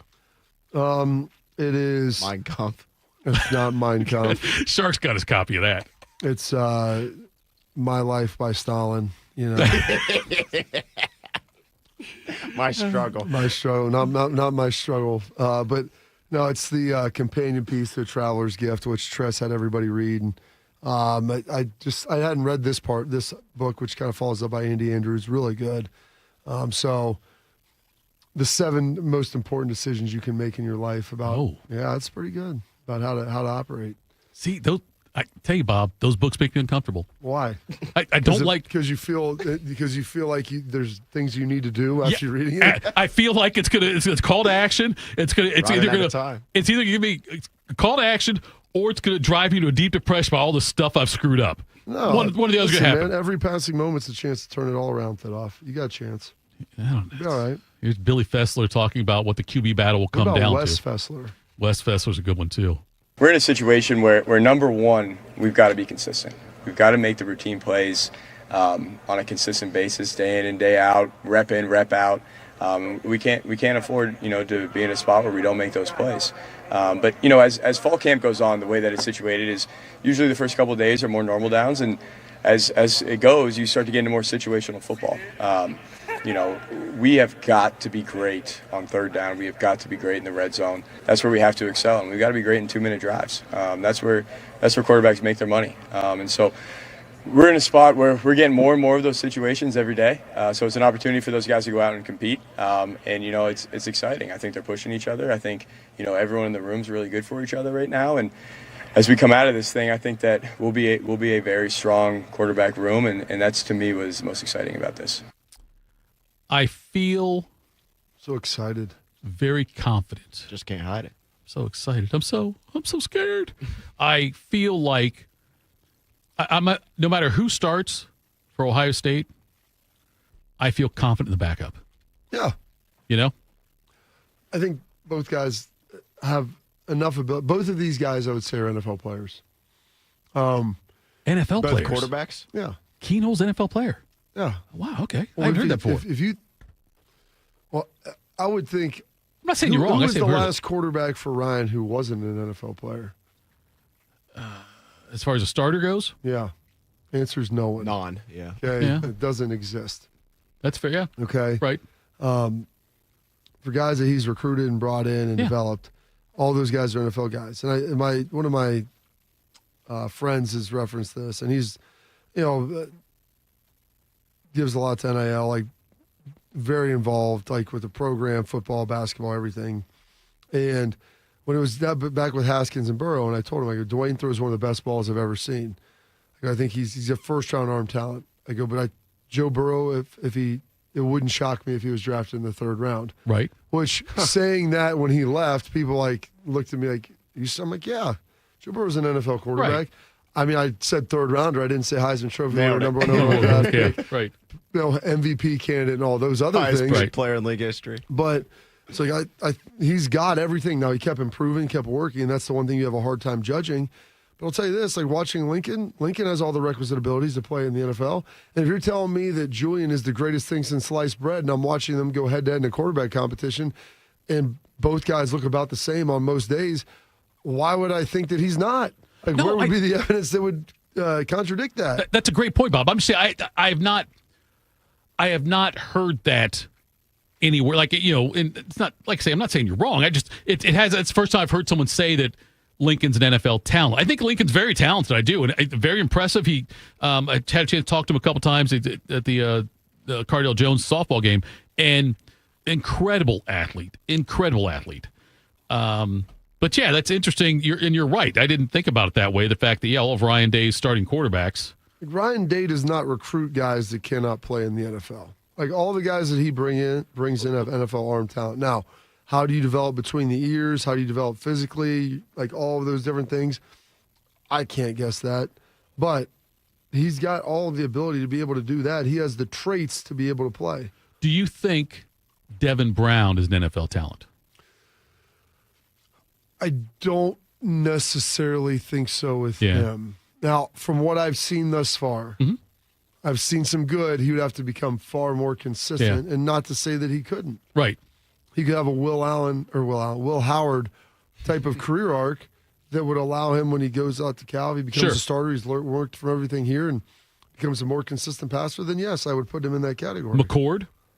Yeah, I think Kyle's I know NFL. I know he's got drafted a lot. I just wasn't sure if that's how you felt about him as well. But is Devin Brown, is he set to start for Cal this year? I would think he would have to be. Yeah, I would think he would have to be. I haven't seen they it did yet. lose, was it Mendoza or the Mendoza kid to Indiana, right? Indiana. Yeah, they did lose him, all right, coming up next, we'll keep talking the Ohio State football stuff. Austin Moore joins us, Morning Juice. 2 years ago, Bobby Carpenter completed treatments for knee pain at QC Kinetics. So we're checking in with the former college and pro football player to see how he's doing. I've been asked a lot, like, how long does this last? How long does it work? I go, I've had mine for a couple of years, and everything feels very good. It feels just as good as it did when I started to turn the corner. Bobby's an active husband, dad, and business owner. That's why 2 years ago, he heard about QC Kinetics, the nation's leader in regenerative treatments, and he knew he could trust them for his chronic knee pain. And thankfully, with QC Kinetics, I was able to go through this, and my activities are the same as it was. I'm able to coach my kids in sports. I can play golf. I can go run. QC Kinetics patients like Bobby don't miss a beat. No surgery or rehab. Just freedom from debilitating joint pain.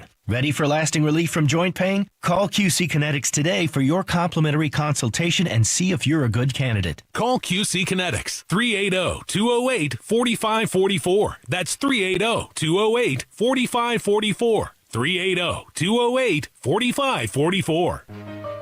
Some journeys start small, with small pause and big purpose. Look how little you are, you sweet girl. Every great partnership begins with the first step, Bella, let's go. guiding them through the world so one day they can guide someone through life. With shared experience, confidence grows, and the path becomes clear. It takes time, patience, and love. But the reward lasts a lifetime. Hey, good girl, Bella. You don't just raise a puppy. You raise a future. Become a Dogs Inc. puppy raiser. Give a dog a purpose. Give someone hope. Learn more at dogsinc.org. Lexi spent more than 6 years in foster care. Before I was adopted, I felt alone. With help from the Dave Thomas Foundation for Adoption, Lexi now has a forever family and the foundation for a bright future. Adoption changed me for the better. I feel like I can be whoever I want to be. You can help find permanent homes for children still lingering in foster care. Learn more at davethomasfoundation.org. Hi, this is Martina McBride. With online news, social media, and texting available 24/7, the world seems to be spinning faster and faster every day. And it can be overwhelming. Sometimes we just need to unplug and take a break from our electronic devices.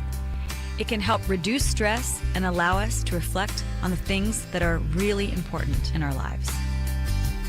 This message brought to you courtesy of the United States Air Force. Bobby's knees hurt from doing battle with some of football's toughest warriors. Tito's knees hurt from begging Bobby to let him host this show. Oh, pick me! Oh, I know, me! This is Morning Juice. All right, Morning Juice. We do this every week at this time, except when he's on vacation. A guy who considers himself the mayor of Laramie, Wyoming, who holds the shuffleboard record at the Ranger, and most impressive, the commissioner of the Central Ohio two-man scramble league. Here's Austin Ward. Austin Ward joins us here. I'm not sure why he's not here. The man has been doing double duty on shows and things like that. I fully expected to see you in a cot in one of the studios, but I guess you're not committed to the game. Anyway, Austin, so what did you get from yesterday's press availability? Did something stand out to you, a comment somebody made that you're like, that's really interesting, something new, something you didn't expect? Yeah, it was when Ryan Day was asked about what it was like when he was in a quarterback battle. I think Tim May asked the question, and he reflected on that. And then when the answer, but that wasn't the part that was interesting, where he talked about, oh, well, you think you're going to hate the person in your room, they become your best friend. That wasn't the relevant part, because I didn't think that actually really applied that much to what Ohio State is going through right now. He finished the answer. Mike Bassford was preparing to call on someone else to ask the next question, and Ryan said, well, hold on a second. There's something else here. And I said, uh-oh, this is usually when it gets pretty good, because a microphone is on, Ryan Day is speaking into it. You're going to get, there are no accidents. This is done to send some sort of message, or issue a challenge, or to provide some clarity, or all of the above. And he said, it's not just about going out there and going 12 of 15 on 7-on-7. So it's not just about playing the quarterback position on the field, having good arm talent. And then he went through this list of being able to command a huddle, control the line of scrimmage, using your voice as a leader in the locker room. And, well, there had to be a reason that Ryan Day did that. And I think if you look at the situation that Ohio State has right now, Lincoln Kienholz has made this, I think, a competition because he's really good at all of those things. He is not as pure of a passer. He does not have maybe the same deep ball upside. He does not have the same release as Julian Sayin.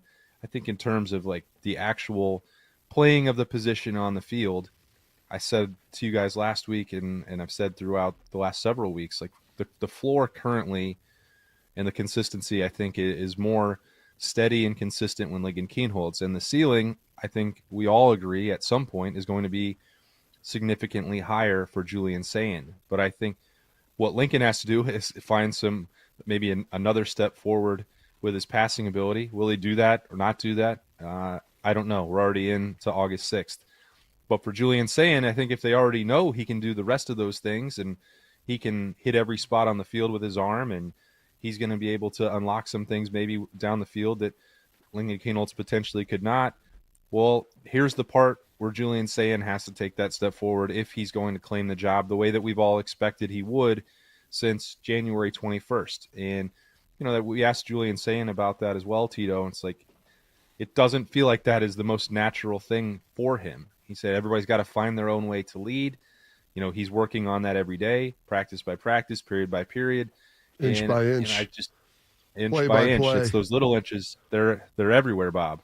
They're right in front of your face. And I think that's what stood out to me, Tito. That was the most significant part of it, because if the perception is the high-end talent of Julian Sayin is ultimately what's going to separate him and win the job, I think Ryan Day was saying that may not be the case. Julian Sayin may win the job, but what's going to help him separate is having the talent and having the belief of the rest of those Buckeyes that he's the guy that they can look to when things get tough. The underlying part of what you just said, though, if I'm following you right, Ryan Day gave a follow-up answer before Tim May asked a follow-up question. Is that right? Yeah. Is that the bigger news? I think that was what I thought was really interesting.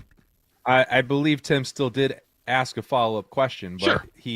The best answer came unprompted. So let me ask you this, because Thitoff and I were talking. When I said this, he kind of questioned me. Based upon his talent and the skill set that he has, and no one knows like his ceiling, but you said probably a lower ceiling maybe than Julian. But yeah.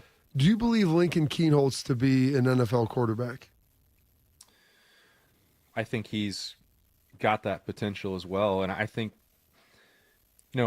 there's this trap that I think some people, not everyone, have been stuck in, where all they can think about are two things. The Cotton Bowl 2 years ago, when Lincoln Kienholz was not even remotely prepared or ready to go into that game and perform, and the fact that Julian Sayin was ahead of Lincoln Kienholz on the depth chart last year. That part's not nothing. I mean, I think that you can look at that and say, well, maybe that's a safe bet for people who just are anticipating Julian Sayin taking this job, because he was already ahead of Lincoln Kienholz a year ago. I think the only pushback on that, which goes to your point, Bob, is that Lincoln Kienholz is such a good athlete. And I don't just mean like the hand-eye coordination, the four-sport stuff. I think everything he commits himself to learning, he becomes very good at. He's just a natural in that regard. And he has not had as much time as Julian Sand to commit to learning how to play quarterback fully throughout his career because he was playing those other sports. And I think you're seeing pretty significant growth from him at that position. And it's not done.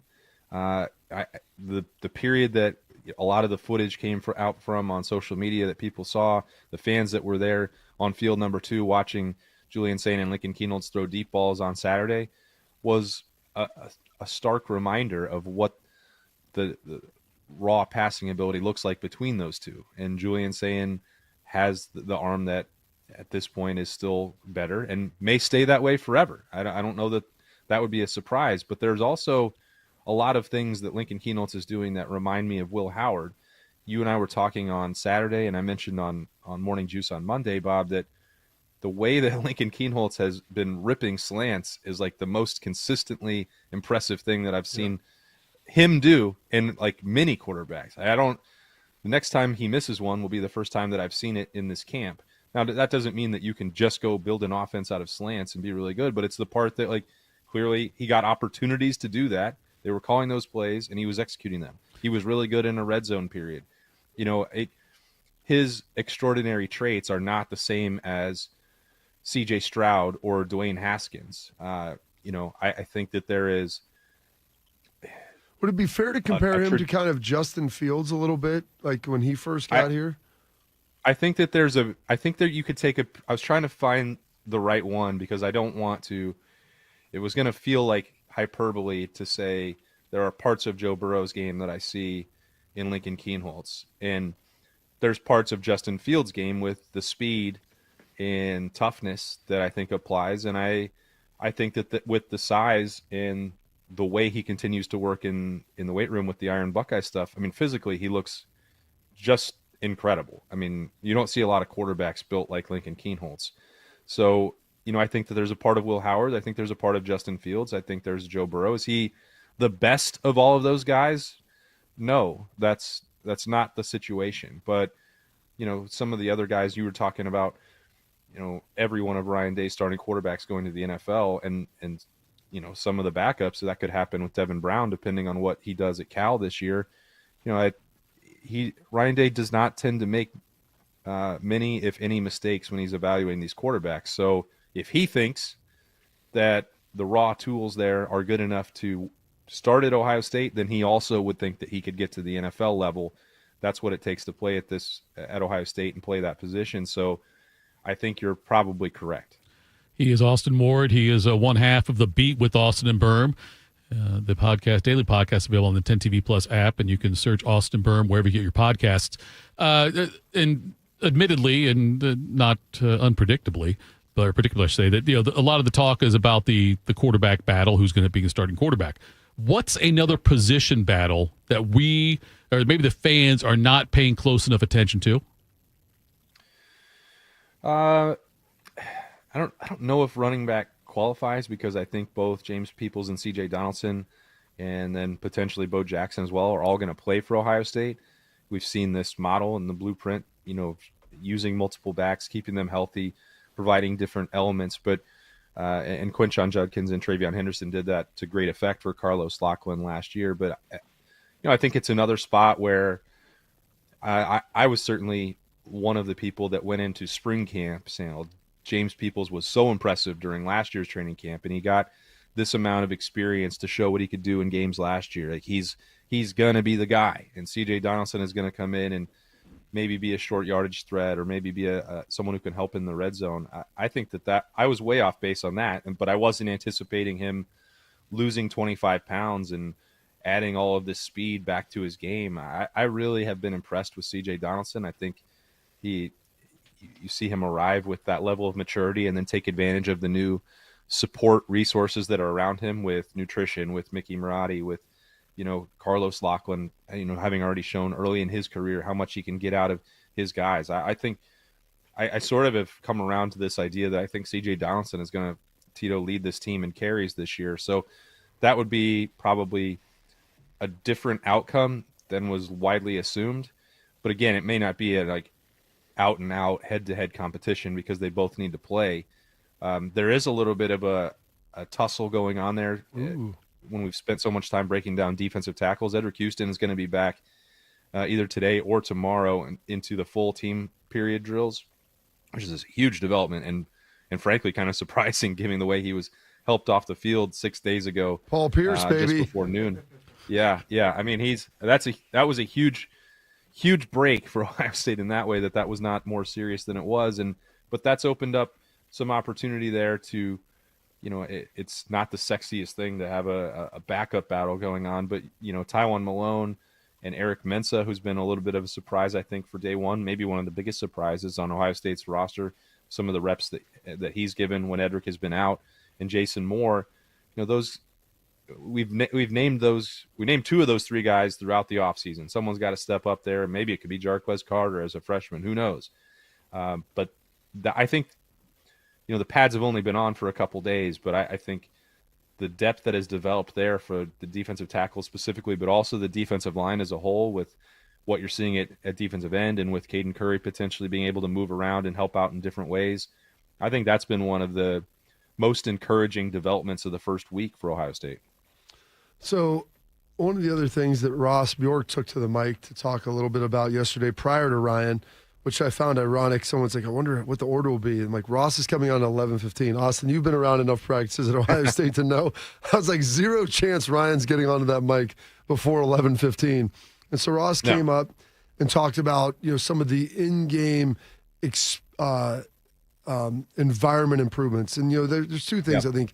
There's fan experience and then in-game environment. And fan experience, okay, I've heard people espouse, like, how do you make it better? Well, we need better bathrooms, cheaper food, cheaper tickets, better non-conference games, which, show me someone else that's playing Texas, Bama, and Georgia, in the subsequent years.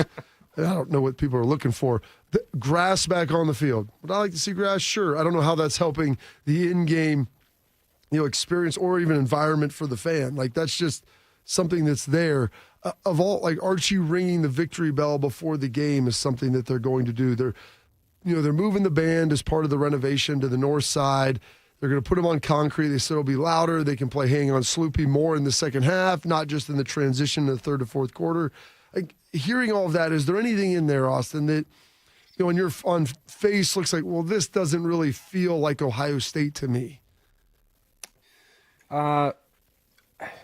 Well, I guess what I'd say, Bob, is the feels like Ohio State part, and this won't be true for everyone, but I'm going to lean on Berm because he's the one who's out on the field and has been going to games since he was young.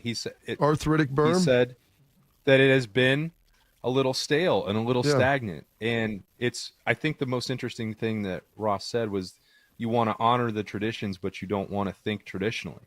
And maybe I didn't quote that 100% correct, but that was the idea that he presented. They have to find ways to spice it up in there, because doing things the same way, while it's comforting, has grown, I think, a little bit too familiar.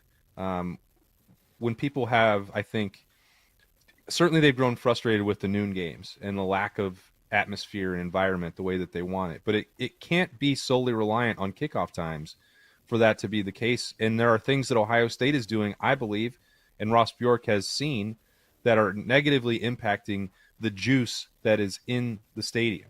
And I think the one that stood out to me most, Bob, to be honest with you, was, I think, the most subtle and least attention that Ross paid to anything, which is like, well, when we honor people on the field, we're going to move them off the field and we're going to shorten the script. Those things were taking the entire 3.5 minutes, and they're boring, and 100,000 people don't care about them, and it takes them out of being engaged in the game. And I know that you have to do it, whether that's sponsors, whether that's paying tribute to championship teams of the past, but there's just no point of spending 3.5 minutes with people. All right, they were into the game, and now they're going to sit on their hands for 3.5 minutes, and then they're going to have to get back into it to raise the noise back up again for a third down.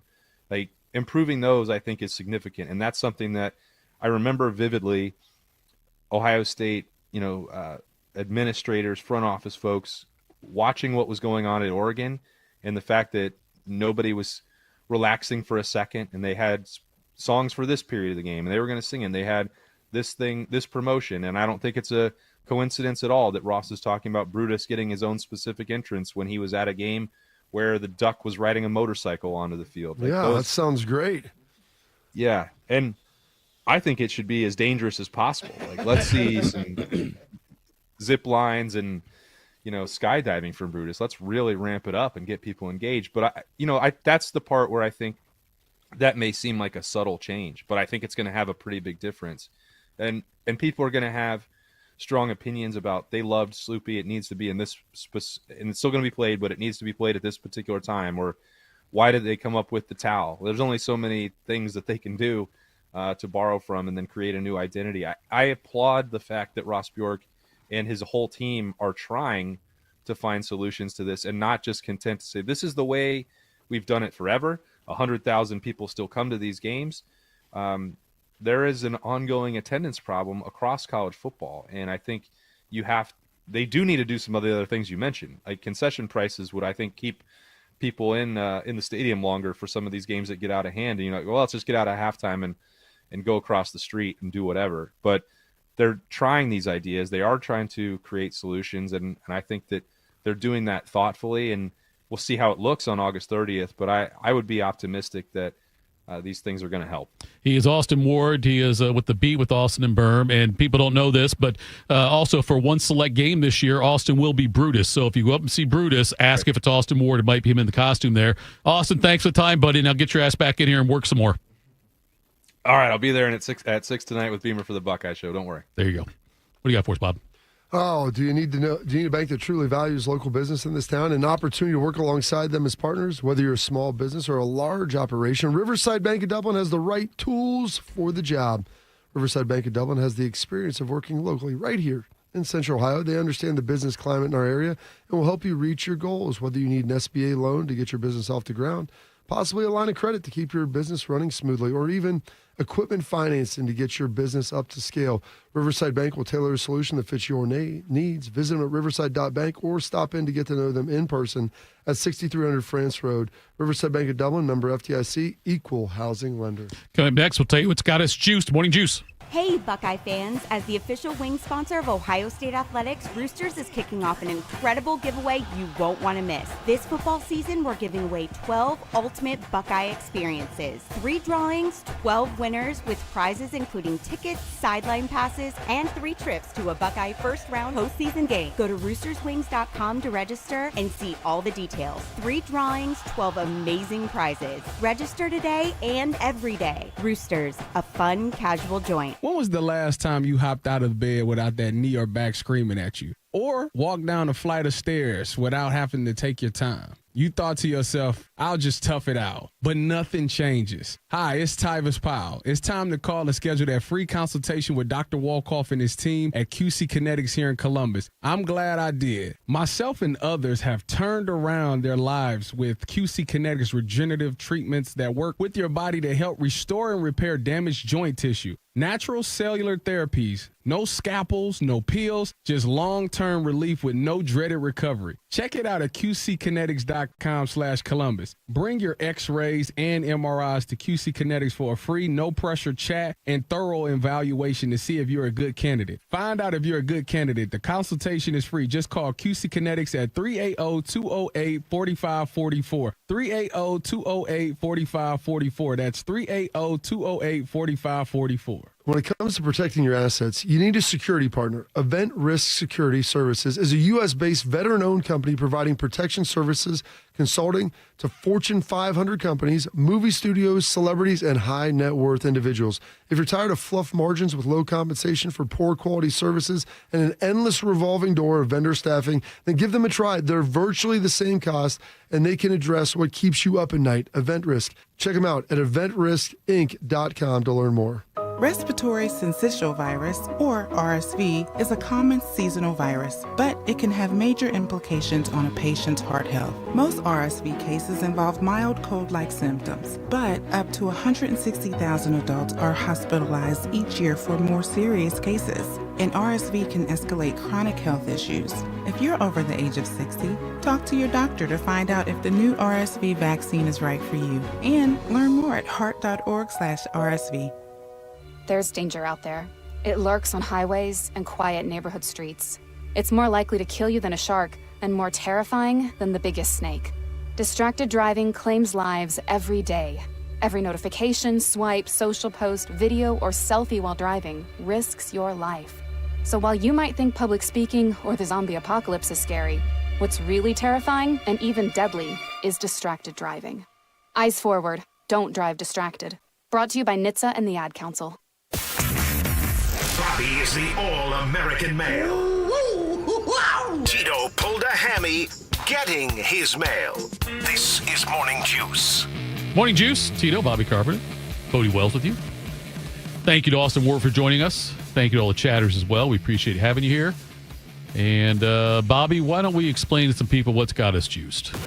What's got you juiced? Sponsored by Billiards Plus. Find your next grill and everything you need for the master griller. Billiards Plus on Dublin Center Drive in Dublin. It's a Wednesday, Bob. Yeah, what's got me juiced is, this talk, Ross Bjork came in here. He is trying to do some new things. Right. Without just abandoning and aborting the traditions of Ohio State. What does he call it? Evolving the traditions or modernizing traditions or whatever it is.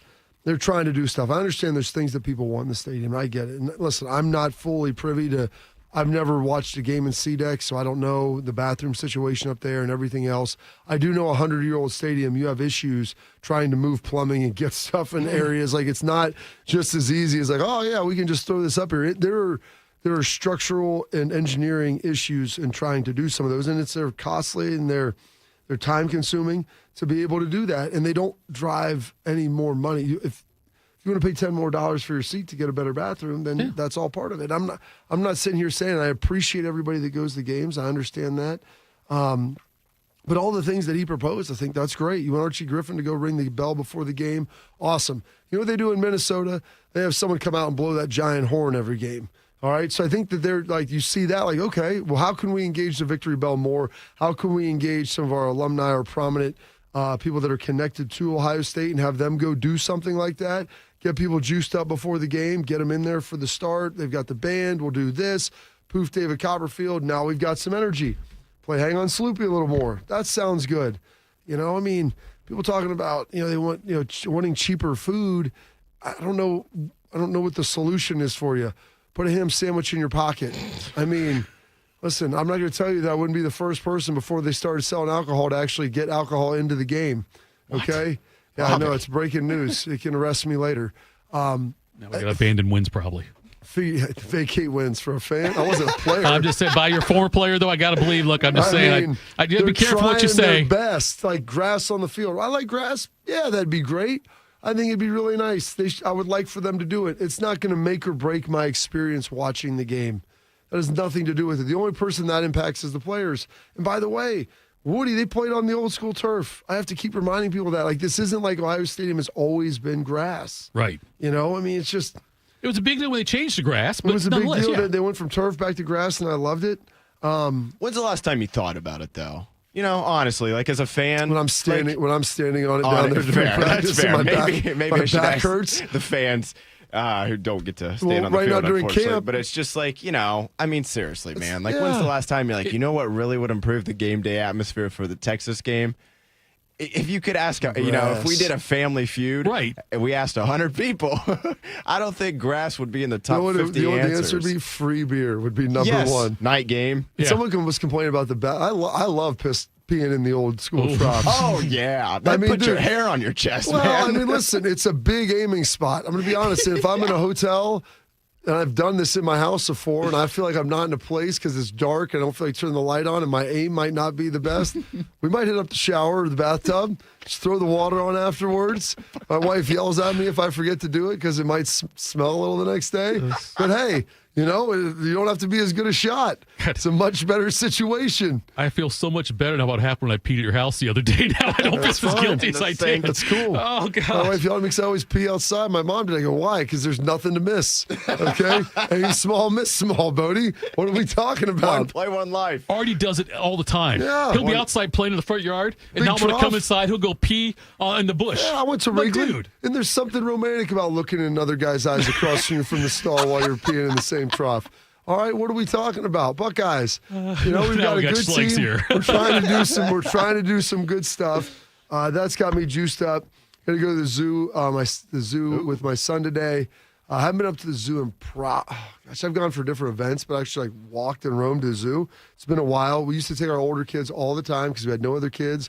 We had a zoo pass. Like, what do you do with them when they're 3-4 years old? Let's go to the zoo. Go to the zoo. You're right. See Yes. some animals, walk around, take a nap on the way home. Sounds great.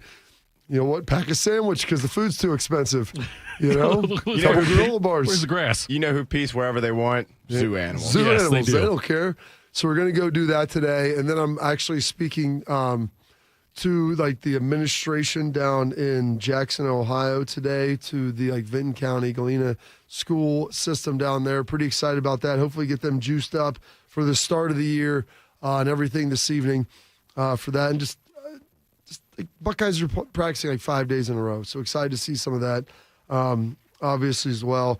And that's got me juiced. And some of the there's some great birthdays as well coming up, which also, and Bodie, seeing Shark last night, but then you watching the Rick James skit had me juiced in a big way. What Schleig's got to say. The smartest people in all the rooms doesn't mean anything to me. I can give 2 craps about how much paper you got, and I got 2 of them. I give 2 craps, right? It's about action. 2 craps in a big trough, he said. I think we just need Schlegs and a whiteboard, and we'd get the Ohio State game day atmosphere solved in about 5 minutes. He had lunch with Ross. He may have brought the whiteboard there. Exactly, yeah. Here's what I'm thinking. Put some stuff up on the side. We'll get him out there, maybe flying in on You know what someone said? They need more fan engagement on the field with Schlegel there as the opposition. Let's get a streaker once a month. One home game a month. Surprise, 3 times during the season. Schlegs, he's like a dog just sitting on the sideline. You make it like a hot dog race. If you get past Schlegs, you get some kind of prize. That's what it is. The Braves, they've got the blue man that runs and whatever. Somebody Can you get by Schlegs? Can you get by Schlegs? Choke slam by right. Anthony Schlegel. What's got me juiced today, guys? You kind of hit on it for a second there. Carp Shark. You know, I don't know what the gun had him on his first pitch last night, but I'd put him still at least at the Greg Maddux level. He can put the ball anywhere he wants. May not have, the high 90s, low 100s heat, but great for Shark to get out there. Absolutely love spending time with his family. Those are good people. Yes. It's great to see Shark. And Tito, you mentioned this, I think it was before the show or during one of the breaks, but I think Shark and retirement are getting along just fine. Oh, yeah, that's what I sent the video. He's got a nice tan going on, too. I sent the video to Tyler, man. and Tyler said, I've never seen Shark smile that big. Yeah, he's living his best life now. He also mentioned to Bobby and I last night, he goes to bed around midnight, gets up at 7 o'clock. I am very jealous of that. But nevertheless, 35, 40 years from now, maybe I'll be in their shoes. What also has me juice, want to give a shout out here. I don't know if maybe we should do this more often. Want to give a shout out here to our guy, Jacob Reimer. He might be insane for how much college basketball he watches, but he also, God love him, is always on top of cutting up sound. Saves Dylan and I in a major, major way every morning when I get the text from him last night saying, hey, Fessler and Day and all that quarterback sound is in there. That makes my life significantly, significantly easier each morning. I can't even tell you how much I am appreciative of him of that. Also, what has me juiced? Browns and Bengals fans. Let's go, baby. Next 2 nights football. I saw Zach Taylor say this morning that Joe Burrow and some of the starters are going to play tomorrow night, so that'll be fun. Couple series there. Shador starting on Friday. Yeah. Is he starting because he's the best quarterback or the only available one? Might be the latter, but who cares? We'll get some rookie action the best there one they've got when they're playing against play. against Carolina. I don't like that look, man. I don't know. That's the only one I got. I don't know if the arm soreness is that. Do we get a series out of him? Maybe 2. We'll see. But that has me juiced. And then, last but certainly not least, night 1 of the cat sitting. I was so tired last night. I died. He did wake me in the middle of the night for Cat no did not apparent die. reason. He did not. Okay, no, I good. died. I That's a crashed. real He bad turn there. Decided at, I don't even know what time it was. I would have said 2 or 3, but I woke up at 3, so it was before then, to just walk in, jump on the bed, and sit on my chest and just do that. Hey, what's up, man? You want to talk or anything? I'm like, yeah, I'd actually rather go to bed here. But nevertheless, that all has me super juiced. Tito, what's got you juiced today? The Shark stuff was great last night. And the Clippers were so good to us. I mean, and they were, like, when I first reached out to them about doing something like this, they were like, whatever you want, let us know. And they let me, me and Bodie and Bakes, and then the kids with me were on the field there for all of that. And that was really cool. I do have to say, I don't know which part of the party planning committee I got to speak to. Yeah. Maybe next time we do that, though, not do it on a night where the crew are playing. Yeah. And there's a concert at Kemba Live. We gave Shark a couple of options, and that's the one they picked. We should have probably yell at him on circled that the then. date. Hey, there's a lot of other opportunities here for issues. This one's going to be as packed. I was coming up, Neil, I'm like, damn, this is. I know I love Shark. The people love Shark. But this many people coming out to see him. That was the first pitch at the Clippers game, and then all of a sudden I start seeing all the yellow and black crew jerseys. And then get there, and somebody, I can't remember who, but somebody else was like, yeah, there's also a concert over at Kemba Live. It's like, that makes a lot more sense. I think Shark did it that way on purpose to make everyone think there's a bigger crowd there for him than there really was. Diamond Dog Night, Shark the first pitch, crew game, concert. Yeah, it's like, oh, no, it's Shark's night. That's what this is right here. I will give you one tip, by the way, Bobby. We're talking about the cheaper tickets. I had 4 tickets to a game. This had to be 20 years ago. And it was 2 and 2, so they were in different sections. But and I took my first administration's wife's friend's father, and then my dad and my uncle. And Dad and Uncle were going to get the 2 worst of the seats. I was going to get the 2 of the better ones. But we're walking in there, and a scalper approaches me. They say, "You guys need tickets?" I said, "No, we're good." And he said, "You want to upgrade one of those?" And I showed it to him, and I showed him ones I had. They were C deck. And he said, "I got these here in B deck. I'll sell these 2 for you. I'll give these 2 to you. You give me $40, and you can have them." I said, "Okay, I'll spend $40. Get my dad and uncle a little closer to the field, a little closer to where our section is, and all this. Yeah. It'd be great." I thought, you know what? That's a good son. Money out of my pocket, make a better experience for my dad and my uncle. We get in the stadium. I take my seats down there in like A deck, perfect seats. I look over my shoulder, and I see my dad and my uncle, and they're right behind a post. It's Ob's view. And so didn't quite work out that way. I paid $40 to worsen the seats of them. So make sure you check the fine print on all of those tickets if you decide to go that route to pick up your tickets. But yeah, last night was a lot of fun. It was good seeing you guys out there. Clippers again. It's a great atmosphere out there all the time anyway. I wish more people, I don't know what their attendance is like. It might be great. I could be wrong. I'm saying, but if you don't take advantage of that, it's really the best value in town as far as what you get to see out there. And it's a great stadium. I love where it's at, the location and everything. So thank you, everybody, for joining us today. Thank you to Austin Ward, all the chatters, and everyone who chimed in there. And a couple people stopped by and said hi to us yesterday at the Clippers game. That was great. And Shark got some recognition there as well from the ushers and things like that wanted to tell him what a great career he had. That was fun to see as well. So, but we'll be back tomorrow with Albert Breer. Morning Juice. When it comes to protecting your business, whether it's your staff, property, or assets, don't make a crucial mistake by contracting companies that provide subpar and unprofessional service. What you need is a security partner known for their unwavering professionalism and unnatural liability. You need Event Risk. Event Risk is a U.S.-based, veteran-owned company that not only specializes in on-site guarding, but also offers armed security associates and executive protection agents. Event Risk, elite protection for your peace of mind. Hello, my name is Eric Rose, CEO and founder of Event Risk Security Services. We are a U.S.-based, veteran-owned company providing protection services and consulting to Fortune 500 corporations, movie studios, celebrities, and high-net-worth individuals. If you're tired of fluff margins with low compensation for poor quality security officers and an endless revolving door of vendor staffing, then give us a try. For virtually the same cost, we can then address what keeps you up at night. Visit eventriskinc.com. Diane from Michigan, a disabled senior citizen trying to get by. Henry from Florida, a veteran fighting to make ends meet. Elena from Arizona, a mother struggling to feed her daughter. Hi, I'm Connie Britton, and I support Feeding America because they help provide over 6 billion meals to people in need each year, like Diane, Henry, and Elena. Learn more at feedingamerica.org. Feeding America, 200 food banks strong. As we wonder why our kids are struggling, someone is getting bullied. As we discuss how to improve their mental health, someone is being harassed on social media. As we wonder why they're skipping school, someone is crying themselves to sleep. Knowing the signs is the best way to prevent bullying. Please just leave me alone. Learn the signs at sandyhookpromise.org. Yo, I'm your old basketball. Haven't seen you out on the courts in a while. Why not pass me over to Goodwill? Donating me helps Goodwill's mission to provide career training and support services right here in the community. And that's a slam dunk. Donate today. Hey, I got next. To find your nearest Goodwill locations and to learn more about our mission, please visit goodwill.org. Goodwill, where your things start new lives. I thought mixing bleach with my floor cleaner would take the stain out. When my youngest ate the dog's medicine, that was a new one. I was trying to protect my garden, but I accidentally sprayed myself with pesticide. So I called 1-800-222-1222, the poison helpline. A poison expert helped me figure out what to do next. I was connected to someone who spoke Spanish. They answered my questions. It was free. It was confidential. It was real help in real time. Keep the poison experts in your pocket. 1-800-222